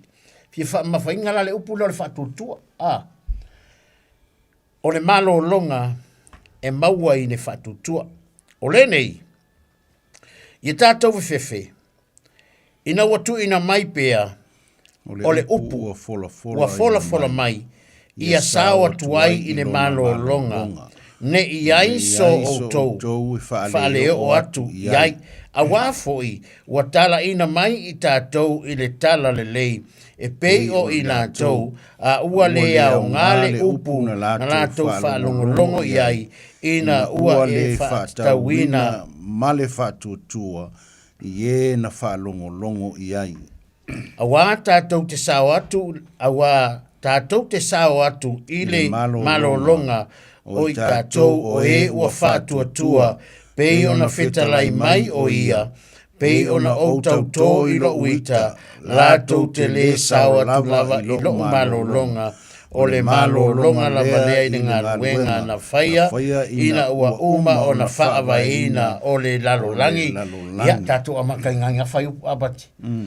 Ia a lolo a foi suanga va tele nei po ia na fai ngalo fai kau kusi ma fai kau ia uma al kau kus fai kau nga pe fa pe nga fa aki mai no le kio o le matau pe fa o le fa tu sia e peru ia lo na fai mo o le tusi na ia na fai tau kwale ia uma wanga sulu on fai por tusi ia la tatu a matan tatu tal non ne fiafi mo e foi se manatu e a foi tomata wai ia o le tatu savalinga o le kolungo ka por kalame talon a materia le tātou le tio e le porkalame o le taimi o le whiwhinga o le manatu au tue whapea o le malolonga e maua i le whatutua.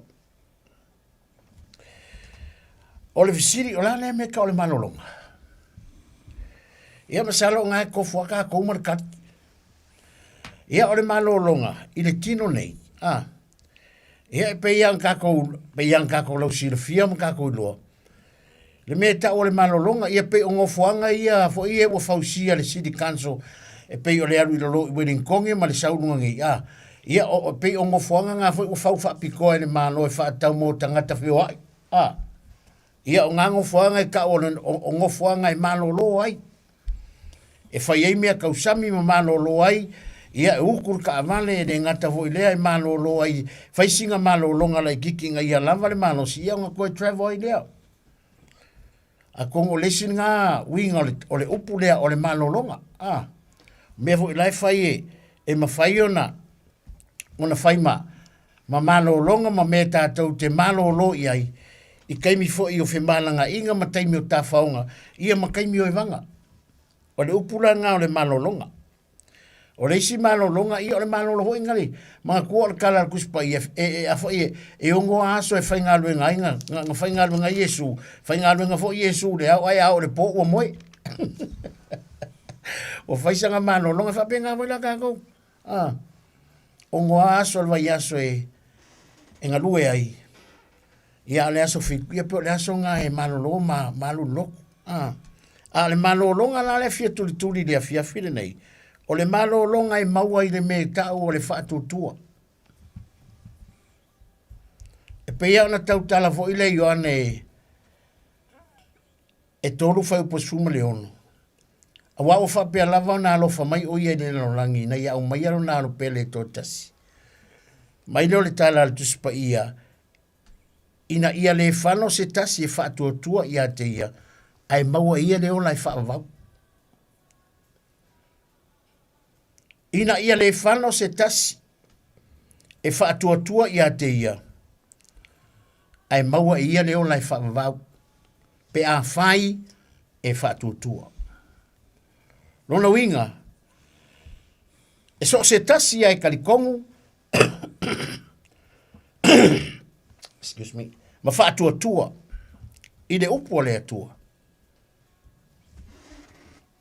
Ma ia le whano le nā tangata. Ai maua ia leo lai whaavau. Mai whale kusi a loma le sifuru pe iwa. A whai e tau tino i lo ngutu. I le ari o Yesu Keriso. Ma tali tonu i lo loto. Na toi whaatu mai e le atua lo nā lo pele o Yesu Keriso. Mai le oti. Mai lo le tala tuspa ia. E whaola i ngai oe. Pe a whai e ke karikongu. Pe a whai e te whaatua i lo loto. Langa le tala tuspa ia, o le loto e tali tonu ai.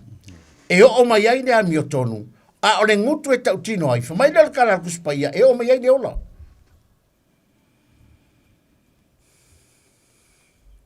Mai la tusi len kako whaika winga. I lona autu. Po le autu le paragrafa lea. O le malolonga. E maua i le whaatuatua. O ngofunga o mau kirukirua pisori. Pe kelengi kupe i o lima. Po le hafo i le maululunga ngi whailonga o ia kiau i mo meo so se i kaua o onga. O le ale poko. O le ale malamalama. O le ale malosi. O le ale tamau ainga. E le whaakau ai le malolonga lea. E le mawhainga whaatau ai le malolonga lea. Aisea, a le whamatala tuspa ia. O le malolonga i ke maua i le whaatuatua. O na ominga wana o le whaatuatua lawa. O na paua leo le awala e. E mawhai ona tātou mawai. O le malolonga lea. A le whamatala mua. O le nei. Ia tātou whiwhiwhi ina uatu uina mai pea. O le upu. Ua fola mai. Ia sao atu ai. I le malolonga. O longo winga o le upu lea kako ke whaalongo. Kako ke whaalongo ia so umai le upu. Kako ke o le lotu tātou ke whaalongo longo i le upu. O le upu la le whamai le tala tuspa ia.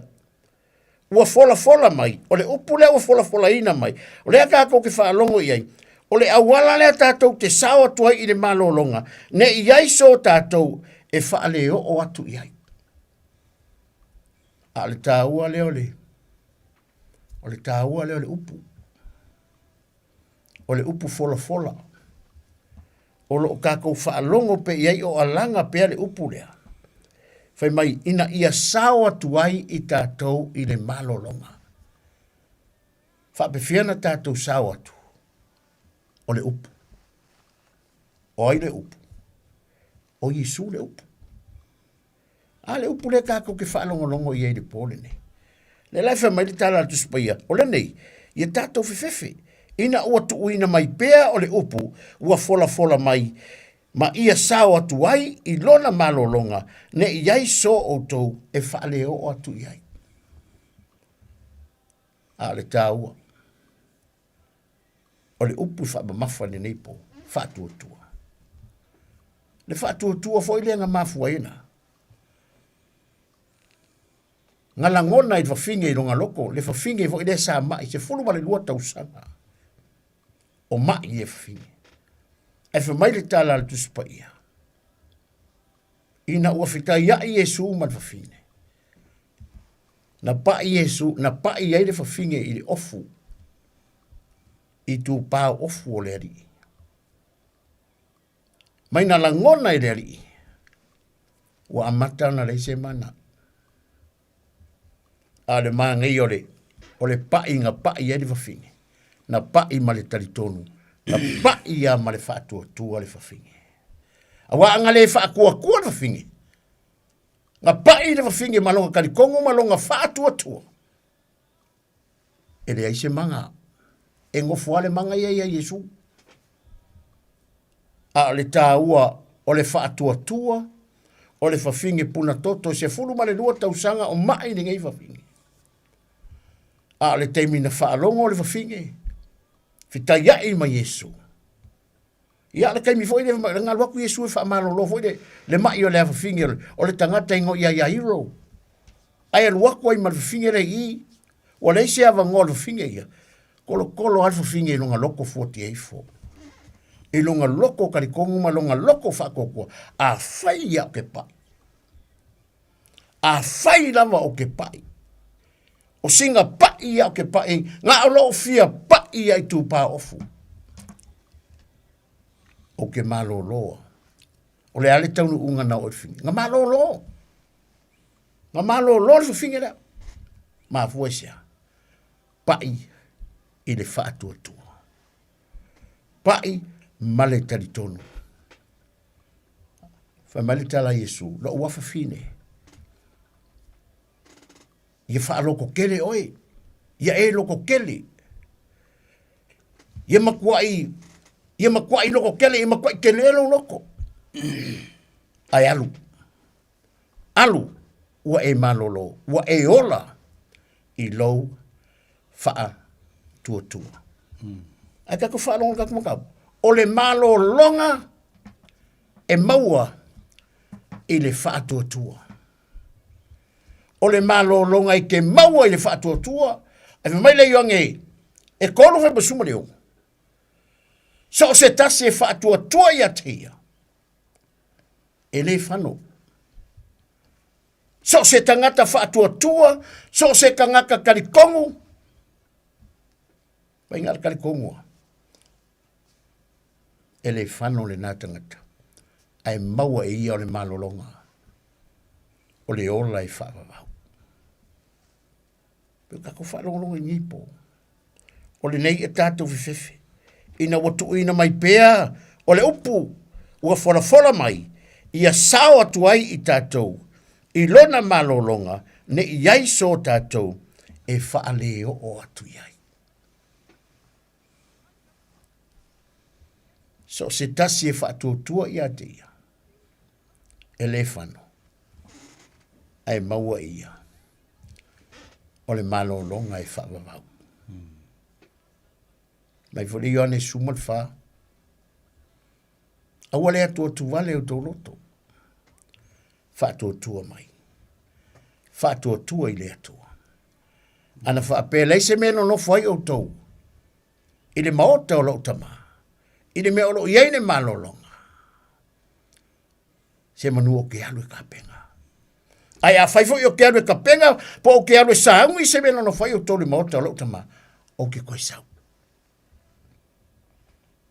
O le maa ngai e i o le tala Yesu. Ngai o ke koe sau. O ke polo misi o ke koe sau. Ke ilo e a polo misi sisi o e koe sau. O le la kunga nga e le koe sau. Ke luo le koe fei loai. E mangui a loa le koe sau. A vei kako le, e se fo i le maa ngai o le, o le ngā, o le fo i whamatalanga ua manatua le nei fiafi le ngā ngole ni. Le kā ua fo i o le karawa i le pela, le ngā o le pela. Tole ai uma o isi le, sorry. Ngalo uma isi le pela, kusa, paua le pela ko ngā fo i mai. langa ke lo wa fa manolo a le kele o isi o la wa manolo ai la ko kele lo ele o malolo ai fa be fianga lo o malolo ka kale ne ko foi me wa sawe ka o mai Yesu o malolo vai le mangi fa tu sau al fa finge wa ko le sia va ngoa a wa ma kwa ngau al finge le se kaimi ele se aso ele se po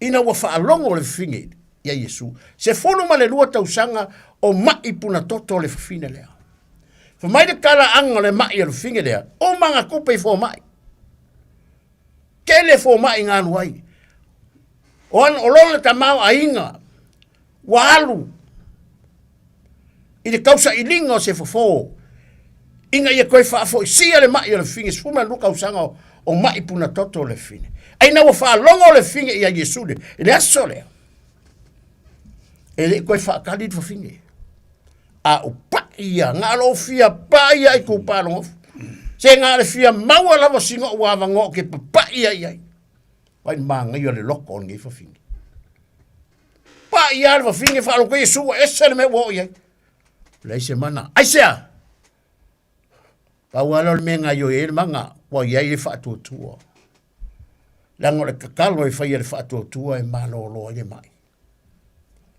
o le tatalo e fa ia le fa tu ma Yesu fa mai Yesu o le ere me ai kakalo e ke va ku sole ele nga ka nga malo lo mai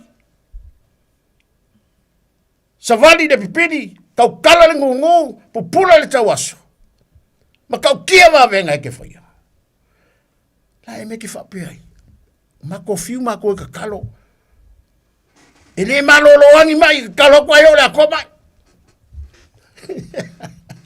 fa mai kala Yesu o ke ro me ko ke fa pe ngai o le ko wola kuruku mar ko pero mar ko kakalo le fa tua o le ko le fa tua fa lo le kala Yesu o le ko le fa tua la nga le kakalo e fa ia fa tua e makua i malo lo ia le mai nei foi la po le utato falo o le malo longa le ka ki kana hoi ele mau le tamau ainga yo lima pe kele o kupe e mau lunga o fai longa e ke malosi e ke poko ke akamai ele o le kaunga al melea o le fatu tua mai o le malo longa e ke mau le malo longa lea ile me tau o le faa tua pati amen praise God thank you Jesus ele tu ni po ua fai fo yo na tala no atu le sunga fai fi au tu langa o le malo longa a pise I o le amatanga o le u tala o le tusi po o le malo longa e maua o le malo longa e maua I le fatu tua pise I o le e se tu langa fa pea le malo longa le malo longa le maua le fa kokua o ye le malo longa le ta o tu I fianga inga tu fa mai o le malo longa fa sa pati amen lisi foi malo longa le fa pe mai na malo lo le tua I le asofitu malo lo le tua ma le malo longa fa sa pati o le malo longa le fa sa pati o le malo longa le ale kalesia iutaia amen la tau te faia I le asofitu langa fai mai la tau na malo lo ai le tua amen o te le tala noa la o I malo longa ia nena fa pena malo lo le tua le sofito te le tala noa le malo longa fa sa pati amen ai o te fia tala noa I le malo longa e maua o le mea e maua a o le mea e maua I le faa tua amen pe ona tatou faa longo le pole nei le sauno ngal fifia I le tūlanga o le faa tua malo lo le mai amen Ko le halawa tua i ngā mea a iai le whātua e mawhainga whai. Ioi. Pila na whai atu. O le malo longa le tala no ai le mata upu lea. O le malo longa i le langi. Amen. O le malo longa i le ola e whāwawau. Amen. A o le malo longa i le ola e whāwawau. E le ngata e te maua i a Yesu. I le wha tua. Amen. E fia mana na o umala tangata soifua tulou. Ia o i le malo longa lea. Amen. Pe ona fai mai le fionga le atua. Ne iai se whaale o iai. O le fesili ai se ai lenga whaale o le malo longa lea. Ai se ai te le alu o le malo longa lea utala no atu. E mafua mai, wala isi whatuatua. Amen. Wala isi whatuatua. Leanga o le tupe o le malo le atua, o le wha tuatua. Amen. So se tangata fo i e alu i le atua, o le tala le tuspa ia, a le ai se whatuatua, fai mai e le fia mai le atua. Amen. Le lau tātou tala noa le malo longa lea. O le malo longa e maua i le langi. Amen. O iai le ola e whaavavau e ke malo lo ai. Amen. Pio na whai mai tuspa ia o le teimi o tātou whioti tu lou. Yeah. O tātou malo lo mai ngā luenga ti ngā. Ngā luenga o le olanga le ngai kau ke iai. Ngai ke soifua ma o wolai. A o le teimi o ti al tangata. Whai mai le tuspa ia o malo lo kako mai ngā luenga ti ngā. Ai sea, langa lela kako o le malo longa. Amen. Mo elu ese mai ti ngā o le lalolangi. Ti ngā o tala o mea uma e tutupu le lalolangi e ki ngā e le kingo lea e ki ngā e le mafaufau lea. Amen. Awa a tutupu me tutonu a inga ma e ka le sia manuu e langona le ti ngā pe a tutupu mea. E le fe mal tuspa ia. O le malo longa i le langi. E maua le tangata. Tali tonu. Ia Yesu ma whātua. Amen. Tangata tali tonu whātua. Ioi. O le langi la. E le so ngalu isi tangata tulo. E ke le eva e alu le langi. Le ai. Amen. E ke rengo fofo ai le sau me fai le tua e alu le langi. Amen. Le au whaafonga i le pōle nei. Langa i wha se inga ka kou le upu foi le whamai. Ia la fo walu e whelua i malonga matai. O ai o ngai loa ngā mea. Amen. O le whesiri ngā. O ai o ngai loa. E le sisi ngā ke loa le mea aru i kangaka. A o ai ngā kisila fia. Ngā o le atua. Amen. Paule me ka ko ke langoa kau ke vaai fo ringa o tangata lea malonga soifua i le lalolangi e mawhai inga whaapes ka ko kala o lai alu le langi. Aisia, langa vaai e manguia longa soifua le kingo. Amen. E manguia longa ola e ola mo le atua. E alofa i le atua, e ngalue mo le atua. E mawhai langa ka ko kala ngoa a ore kai me oki ai whaapea oi o lai e mo kingoa o lai alu le langi langa sa vaai e le kingo. Amen. Longa soifua manguia. Ioi. E se la le maanga i o le meanga. Amen. Ka ngaka i loa ola. E loa fo yoki. Poko e ola. Poko yoki. Al malo longa lea. Amen. E le alu se vale kulou. Ia. E le sao i esi tangata valea. La le wingo le tala. Le tangata e le iloa le atua. Amen. Na fa maltus pa eu fa ifo tangata valea ilo na loto. E le aise atua. A faile ke le iloa le atua. Malia la lo fina ngalo. E kau oe o le vale. Ha e oki foi. E ke oki le oki le vale. Amen. Amene. Amene. Oki a pingelu. Ai kangi ka vika. E mai ta vita talo fai a pinelu. Mo oki a pingelu e pe o le oki le vale. Aisia, e le manga o ka vika e fasioki e sesi a pingeru. Aisia, e alofa i e ka vika. O pinero o tō mālosi e sauro. E kū mai le ku au sauro. E ese ka vika. Man kua whau lewa kuri e sauro. Ai ke loe, e kū mai a pingeru i o, ai alofa e ka vika. Amen. Ai ora kai minga sa wai a pingeru i a ka vika.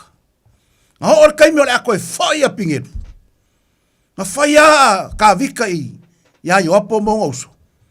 O wange i o kou lima ia a pingeru. Anga o ka ngaka ia. Apsaima i opo. Ka ngaka ia. O ka ngaka kau i masui. Amen. Man kua nga oki le uso la wali ile ia a pingeru. Ai ngā lai ngā oki le lako uso ia a pingeru. Wa fiu a pingeru e whai aku, iei makuri e a pingeru. Ai le ma whai ale anu le uso la wali le, kuri a pingeru. He la ngā oki ele lako uso. Ai le maua iso lako loko wha mangalo. Ongola lako le malama. Ako ai malo lako loko ki ngā. Ako male loko le wha mangalo. E le aise loko wha mangalo. Kasi le mea le oki kako. Amen. Ki le loko le wha mangalo. Samoa. Ke maua le malo longa i le langi. I le loko ma. Amen. E maua le loko wha mangalo. Ai ka marika ngaka ia ke oe wha mangalo. Aisea. E ke alua i le malo longa i le langi. Ai a whai le aise loko wha mangalo, ma lia lo loko i ke le alu le malo longa lea i le langi. Oka le maangai o lea malo longa.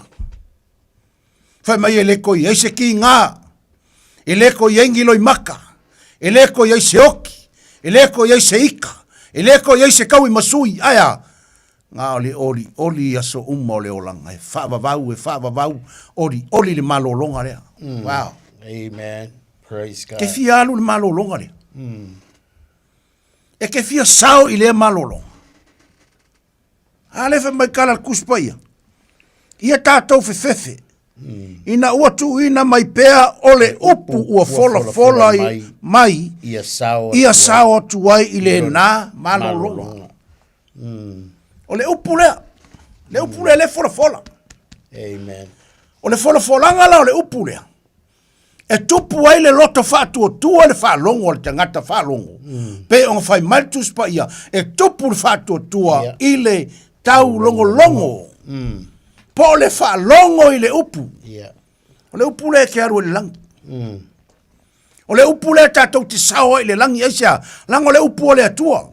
Praise the Lord. O ana fionga ia le au mai mo tātou. E a e tausi, haleluia, e whai ai lo tātou wola i le tino o lo tātou wola ai.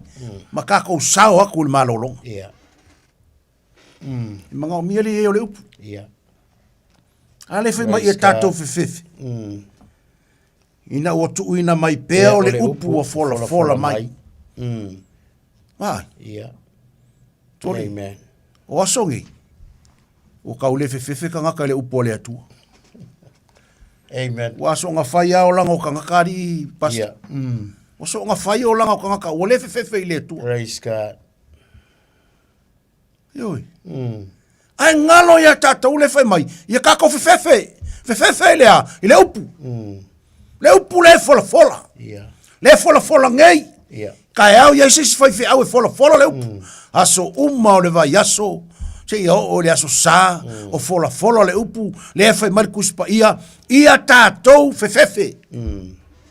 Praise God. Ona o le upu ua tuu ina mai. Ia tātou sao i le malolonga. Ioi.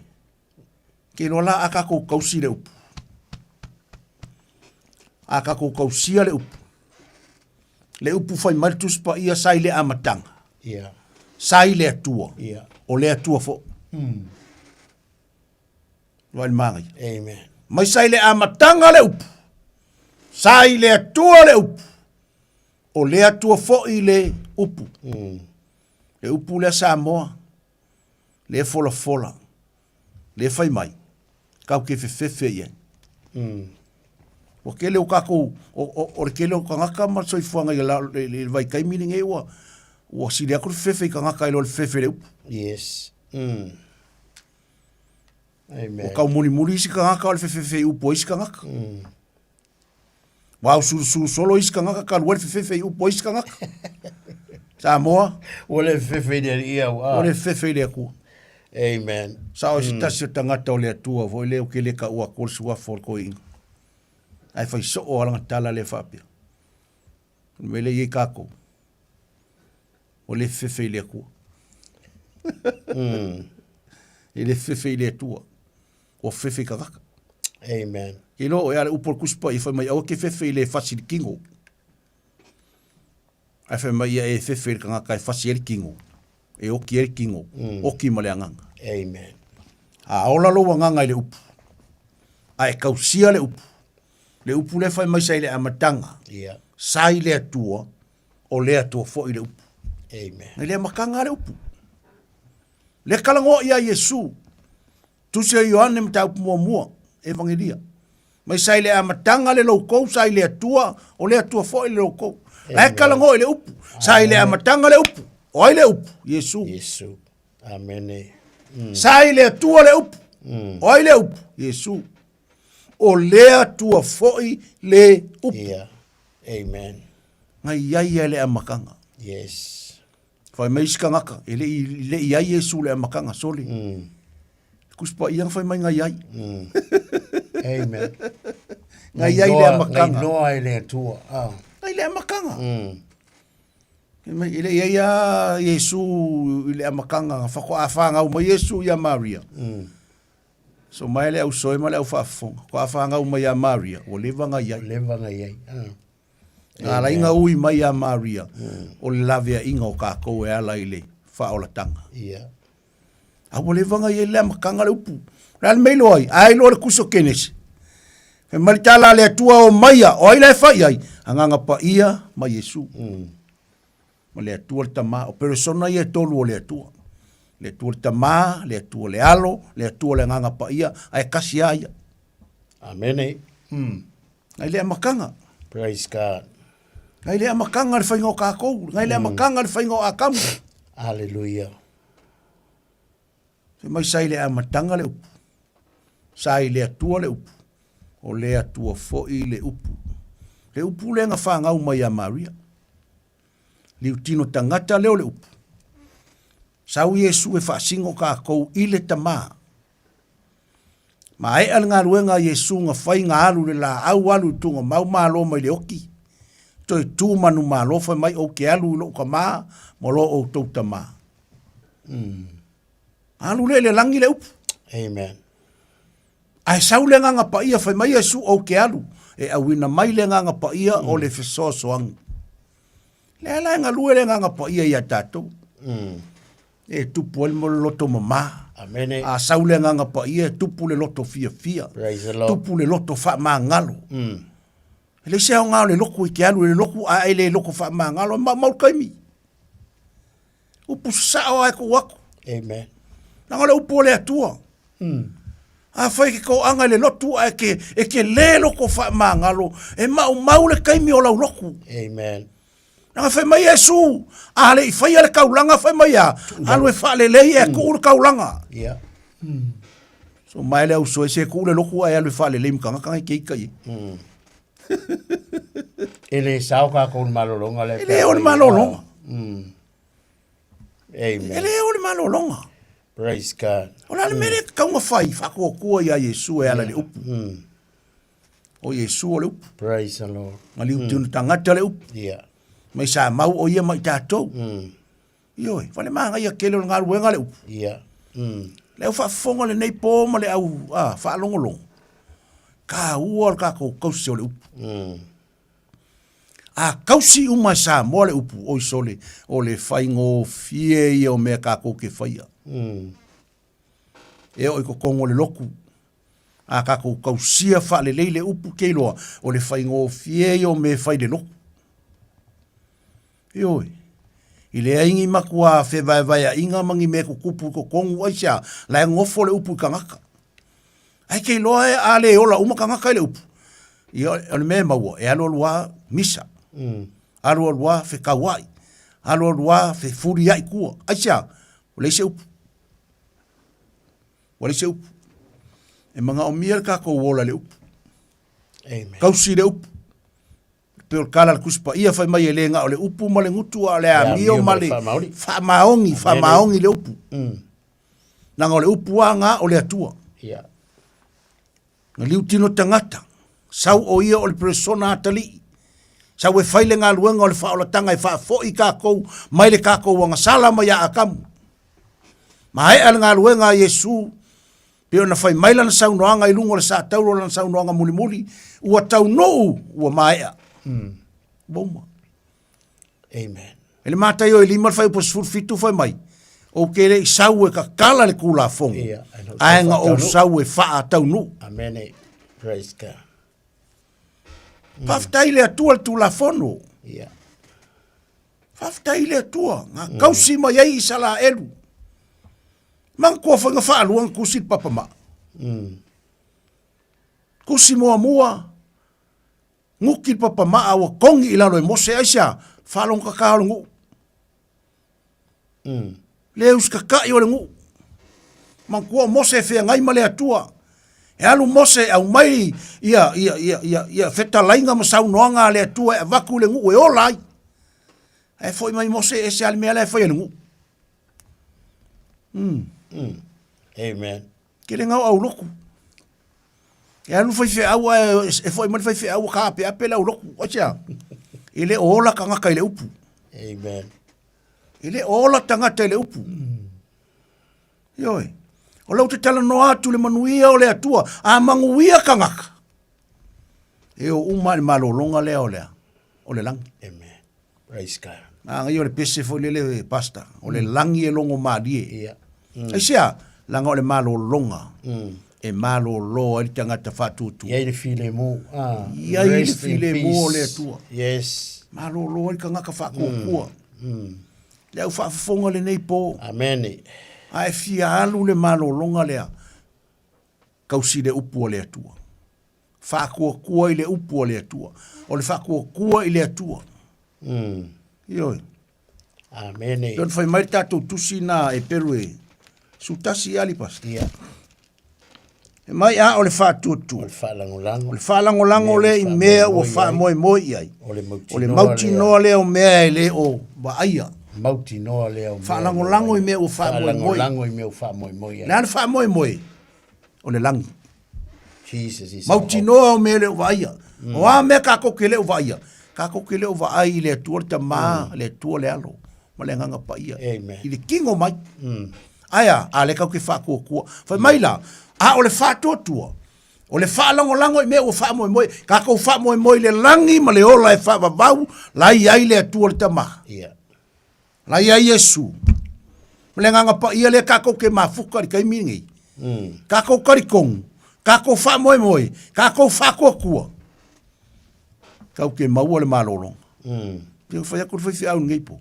Amen. Malolonga i maua le wha tuatua. E ka kaunga e loku. Loku le wha tuatua. Amen. Wha longo le upu. Wha longo le wha tuatua. Alu e ka lai le wha tuatua. Alo e mori mau le whātua. Amen. Wha malolonga o mai, wha malolo le whātua. O mea uma e whai le whina ngalo Yesu, ho le whina ngalo le atua, e whaia i le whātua. Aisia, e ke alua le malolonga lea. Ke loe leia masisi le fia maua le malolonga. E o fo ia ka ua. Ia. Amen. Fionga le matua taulangi. Kako ke fia o le malolonga le aisia. So le malolonga manga ia le lei. Ele kukusa malalo ngei. O mapu o ka fio lai o kako malolo i o ngā ao. Amen. Ese le manga ia. O ese le fialu le malolo. Ko ngwe whai asa o ngā luenga e malolo. O malolonga ngā ki ngā. Ngā o mea ki ngā. Malolonga o mea ki ngā. Ki ngā le ngā luenga le kūle so ako. Amen. A e kūle so ako e lau ngā luenga. Wa e whanongo kua e ki ngā. Ki ngā kingo ki ngā vai me umo o ki ngā. Ia langal kalal kuspa. Ia fa maile kua a kamu ai male afu. Ia. Ai male ki ngā. Ia. Era kau ke ola ile raro langi. Pe ki ngā ai pia. E fai ki ngā ka komea. Ai malia la lo finga ngalo. E ka ua le whaakanga o le atua i le whaakua. Aka kou whioki la. Kau ke o le malolonga le le inkinga. Ioi. Tori, e kumu le ainga kinga. E kumu le nguu kinga. Ko kongo le loku e kinga. Al menga ya lo loku lo fetau i maliska nga ko le au loku sia o kinga. O sau kinga. Ka mo faila e ave ese kama nga o kinga. Awa ngai fa ngo asa kama ya kinga. Ioi, awa ya kirenga o la kinga. Fa ngo ya malolonga o kale manga i o le ngoa ali pas. Msara kami fa le ka wiki we ya kinga. Ya kinga. A foi o e fa fonga mai o lo wingo kinga suiro ngo. Amen. Ne o fa sa o ya sui ya malolonga. Neva ai le ye ya le kai me ke fa ko e mapu e malolo. Ia. Pe ma ko ngi ka ma ko. E ala ma kala ngo ya ma ko ka ma ko ka wo marka yo ngo se fu. Iyo. Ko sa kambi fo no marka me malo rest in peace. Iyo. Le sikinga. Wa ka ko nga o ki ka foi mai RIP RIP. Sorry. Kau ke maua umane me nga la langile kau ke ia. Amen. Ele ai ma se tangata soifua ele kinga ele ola kinga. E o li kingo kinga. Ia. Ke whaalongo aku ke ala ka eo ke kua kulunga kinga. Whai aku loma kua lomi mai lau kua o kinga. Lomi mai le a. Kinga. E loa ka makua mele makikalongo ele loa o koko mai kia wala e malau lau malos. Ai ale aso e ke o le mele kalongo koi e ke o ya kinga. E ola ya kinga. Ka mo whailai whaakangal malolonga. Amen. Whaakangal malolonga wha le atua, malolonga wha le langi. Praise le malolonga i ke mapu ai, ma ngaia. Mapu ia ao le atua. Ma ia sa nguanga whaifi au kai me whaingi oki. Mai o le nei au auna, wa mapu atu ia ao oka le ma ngaia. Wa malolo ia ao le atua. Ioi. Ai a whaile ele o malolo ia ao le atua. O le whesiri, o whela lai malolo. Nanga e luanga whanga. E luanga whanga le wa umanga ku o ele atua me lua. O le ola e whaavavau. Ma se oli. E lua malolonga. O se oli la. O le malolonga ki ngā, e koi ki ngā akiri e. O le langi la po le ola e whaavavau. Me langa ka o le malolonga ua mapu ai. Mapu aku ia ao le. Mapu aku ia ao le atua. Ai whaafonga mani ngai po. Te kulolo wola ia Yesu. Tu ulo ia Yesu lo wola malo soifua. Aisha. Langa a e oki e ke alu le malolonga lea. E ke mapu le malolonga. O iai le atua. Nga ke wha fia inga ka kouwhai mai o le langi o iai le oli. O iai le oli whai mai e vivi i eka ngaka whai mai e luas fulu whako inga o lai pepese i le ao ma le pōma a la langa vi ia o e le atua. Lafo la kou pale. Amen. Ioi. Praise God. Hai a whai a koe vivi e whai mai se o mea lok paki soli. Le ai. Wha sa o leil mea. O mea i e whai, e lungi mea ngi loku paki. Po ngi mako loku e onga ngai mea le ai. O le kuspa ia. O le kuspa ia e komu le mea ka olea, o le vi inga. Amen. Kusa salamo, nga o vi inga. Ka malo a safo, o le siampingi o ka ngaka. Kai vi inga. Amen. Ka vika, siampingi o ka ngaka i loa vi i le atua. Ai si vaku ka vika e alulong ko lua au kilo mai whamalama ma whai mai woi. Woi ka vika e lean me wa e songa siva wha le lava la vai lumo whafingi. Whai mai ka vika le ai o leo ke siva o leo ke wha fia lo ua tua. Avele vi inga. Avele vi inga. O le kela i o me wha makala li me ka o le vi inga. O le vi inga pese. O lau pese ke vivi. E vivi i uma e ka le sia e whai pese. E ai les koe ngā vi inga si i ai au lima whai mai ka vika salamo e ongos fulma le kolu o le mele si i ai au lima ai sea e siri le kua siri le tua e lau ka kalango aku ia kioi malia lo fingar e lengi mea mako roku Amene. Wa loku le ma ko le ko fa pe o lok pak. Ma kua o keia pe fa pe mai ia o me ale di ila la ngai paki le ai. Sala mo fast food mal fiku foi mai ina pati o to lima o to no o malava. Ai se ame la ngai paki. E fai me vi ia ile tua sha o ke fia alu le malolonga le.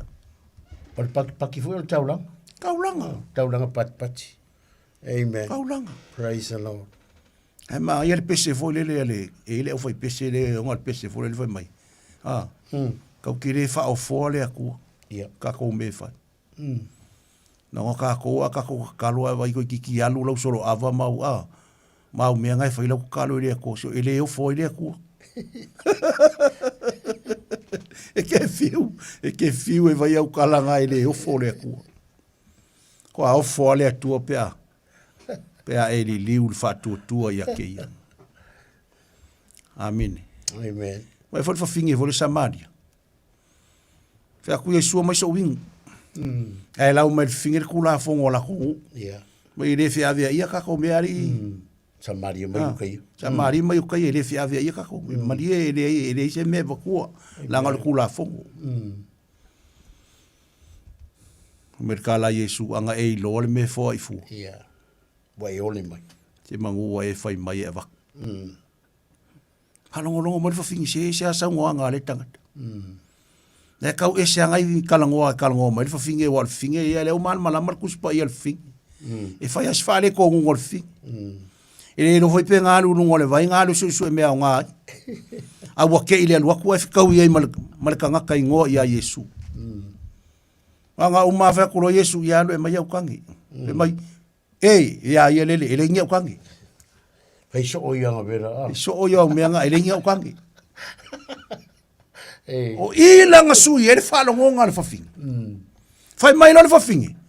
So lo perfect. Yeah. Ai se awa le nga fai mai lo perfect. E lo er kanga kale me sa wola. Me lilo sang. Me lilo sa fai. Fa fenga ilo kanga kale sa ko di ma kwang. Ko fai mai Yesu ma le singa ia ke o kai mingi. E le o sa umeranga. Yeah. E ese fo. Ke ilo mo le fa fing. Fai mai nga au mai. Nga au mai so wingu. Ia. Au mai so wingu. Me nga umaka mo e lo mo fa fingere ai. Ai se me wala ka mo e. Wanga i loa e yeri ka ngaka nga fai loa mai nga longa olanga. Wanga i loa o le perfecta. Ia. O le ka ngaka o le atua. Ma o le atua nga ke loa me lilo. Praise God. Nga ke loa me lilo. Kau ke fiwe nga ngangi me lalangi le kau ke iai. Samoa. Kau ke fiwe nga nga. E le lilo, e adi adia. Yeah. E adi adia. Le lawo fa yaku ya o le poringi. Kulo wola ya Yesu. O angi au mea lilo o iai. Fako ese ile tu. E le lilo i le ri. E le lilo ile tu. Ai fako ese. Salamo. Pa wale ole au wala e li liu ai ko sao le tu. Ole a. Salamo. Fako ese nge ile tua me salamo. Ai fialu le malolonga. Fako ese. Amen. Ilo au ke fako ese a u ile tua yeso umolo uolang. Hala le kai au fako ese. O le po fako ese. Mo e fako ese. So se mea kako ke faya. E ka ualo kako fa mo walalo ile tua isa. Kau ke fia o ile malolonga le. Ia. Kau ke fia o ile malolonga. Te luai ono tatou taimi. Amen. Le kai maka upu. Yes. A makalangoa ko umalele ya le pongi o makalangoa ele umar maka upu. E whamanuia o ele atua Samo. Ile nei vaenga o le afiafi. Amen. Tai fo ile atua le whaatanga mai o lou awanoa te whaalongolongo ai. Amen. Au matala noa tu le malolonga o le malolonga ile ola e whaabavau. Te maua le whaatutua. Maua le whaatutua. Amen. Maua le whaatutua le malolonga le. O le atatu talo whaftai le tua. Thank you, Jesus. O le vi inga e fo i a te oi le pōlene. Hallelujah. Tai la upu whaftai nganga pa ia. Praise God. Whaftai a i lātou umalawa na whaafonga fonga mai. O le te talo whaamanuia i lātou. Thank you, Lord. Whaamanuia i la lātou whaalongo i alu male mana la upu. Whaamanuia si o mātou o tunu pele o Samoa. Whaamanuia o na tai. Whaamanuia i lātou. Ia maua le ola fe whaamanga loai. Thank you, Jesus. Mau o le loto ma o le tasi le tasi. Hallelujah. E manuia ai mea uma. Praise God. Wha manuia foi lau au na ia taito le nei po. Yes. Wha mangalo lo ma whatau waa le nei ai thea fi e sui lau suafu. Amene. Thank you. Amene. Ia sa mo le tunu. Thank Ia sua tu vai malu puenga. Yeah. Na foi sau tau whaafafonga. Amene. Ia ua. Ia i foi se whaale tonu al porkalami. Ma mangalo ma ua nei po. Vai whatau waa. E te tonu a vea ia le toto Yesu. Wha mangalo i tātou. Ia tātou whelo i fo i le nawa yaso ua mua. Amen. Numero 5 Mason Avenue o tāku. Lo whai ai le lotu i le aso sā. Io ia e fia luatu a foleiva i le aso sā, lima i le afiafi, ia e fia maua sau taimi e te su atu. Tātou whai sauninga. Io e le o le lotu, a o le maua o le upu o Yesu.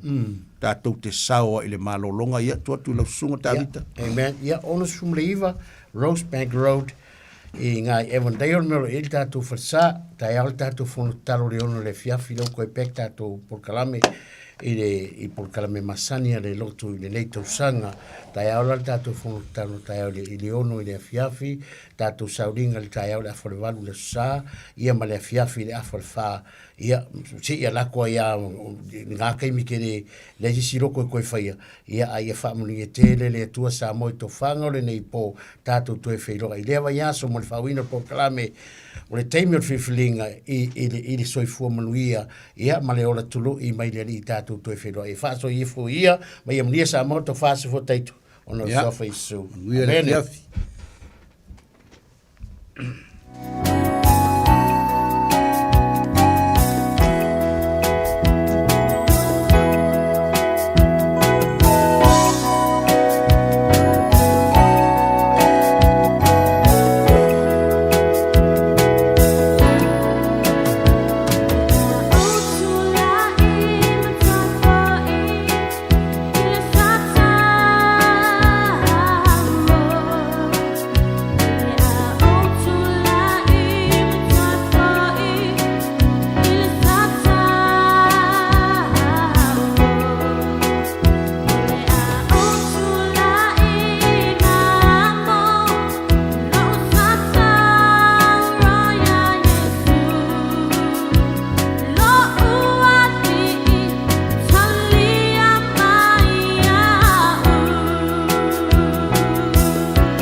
Mania o le Voice of Christ o po i le sa tauro.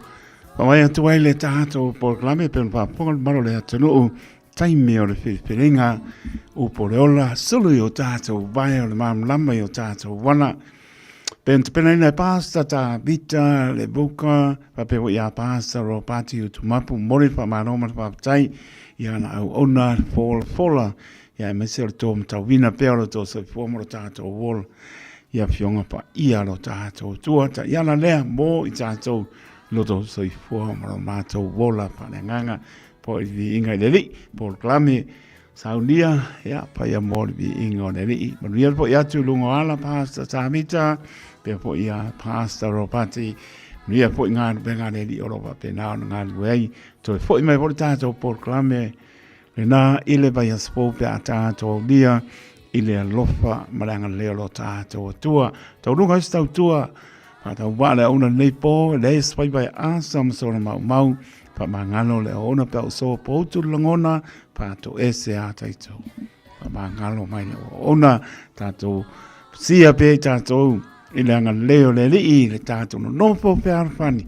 lona le pe ngalo mia mano longa le nei po nia na tato po longa nei to sang po leo wa onga tonu vai aso po le solulu suta se february lua o luono pa nia le li nia foi ya non fa nau ya onga mai se o tu asinsina mo pe so i fo tu roi ya wa to fi matiu te bala wa le li mo nia la fa ngalo pa ia ne tu fola ina na tala le lei ya mai se la to ta tu pa nia le li mano longa le nei po tai tu da loto le ona so i fo ma ia manuia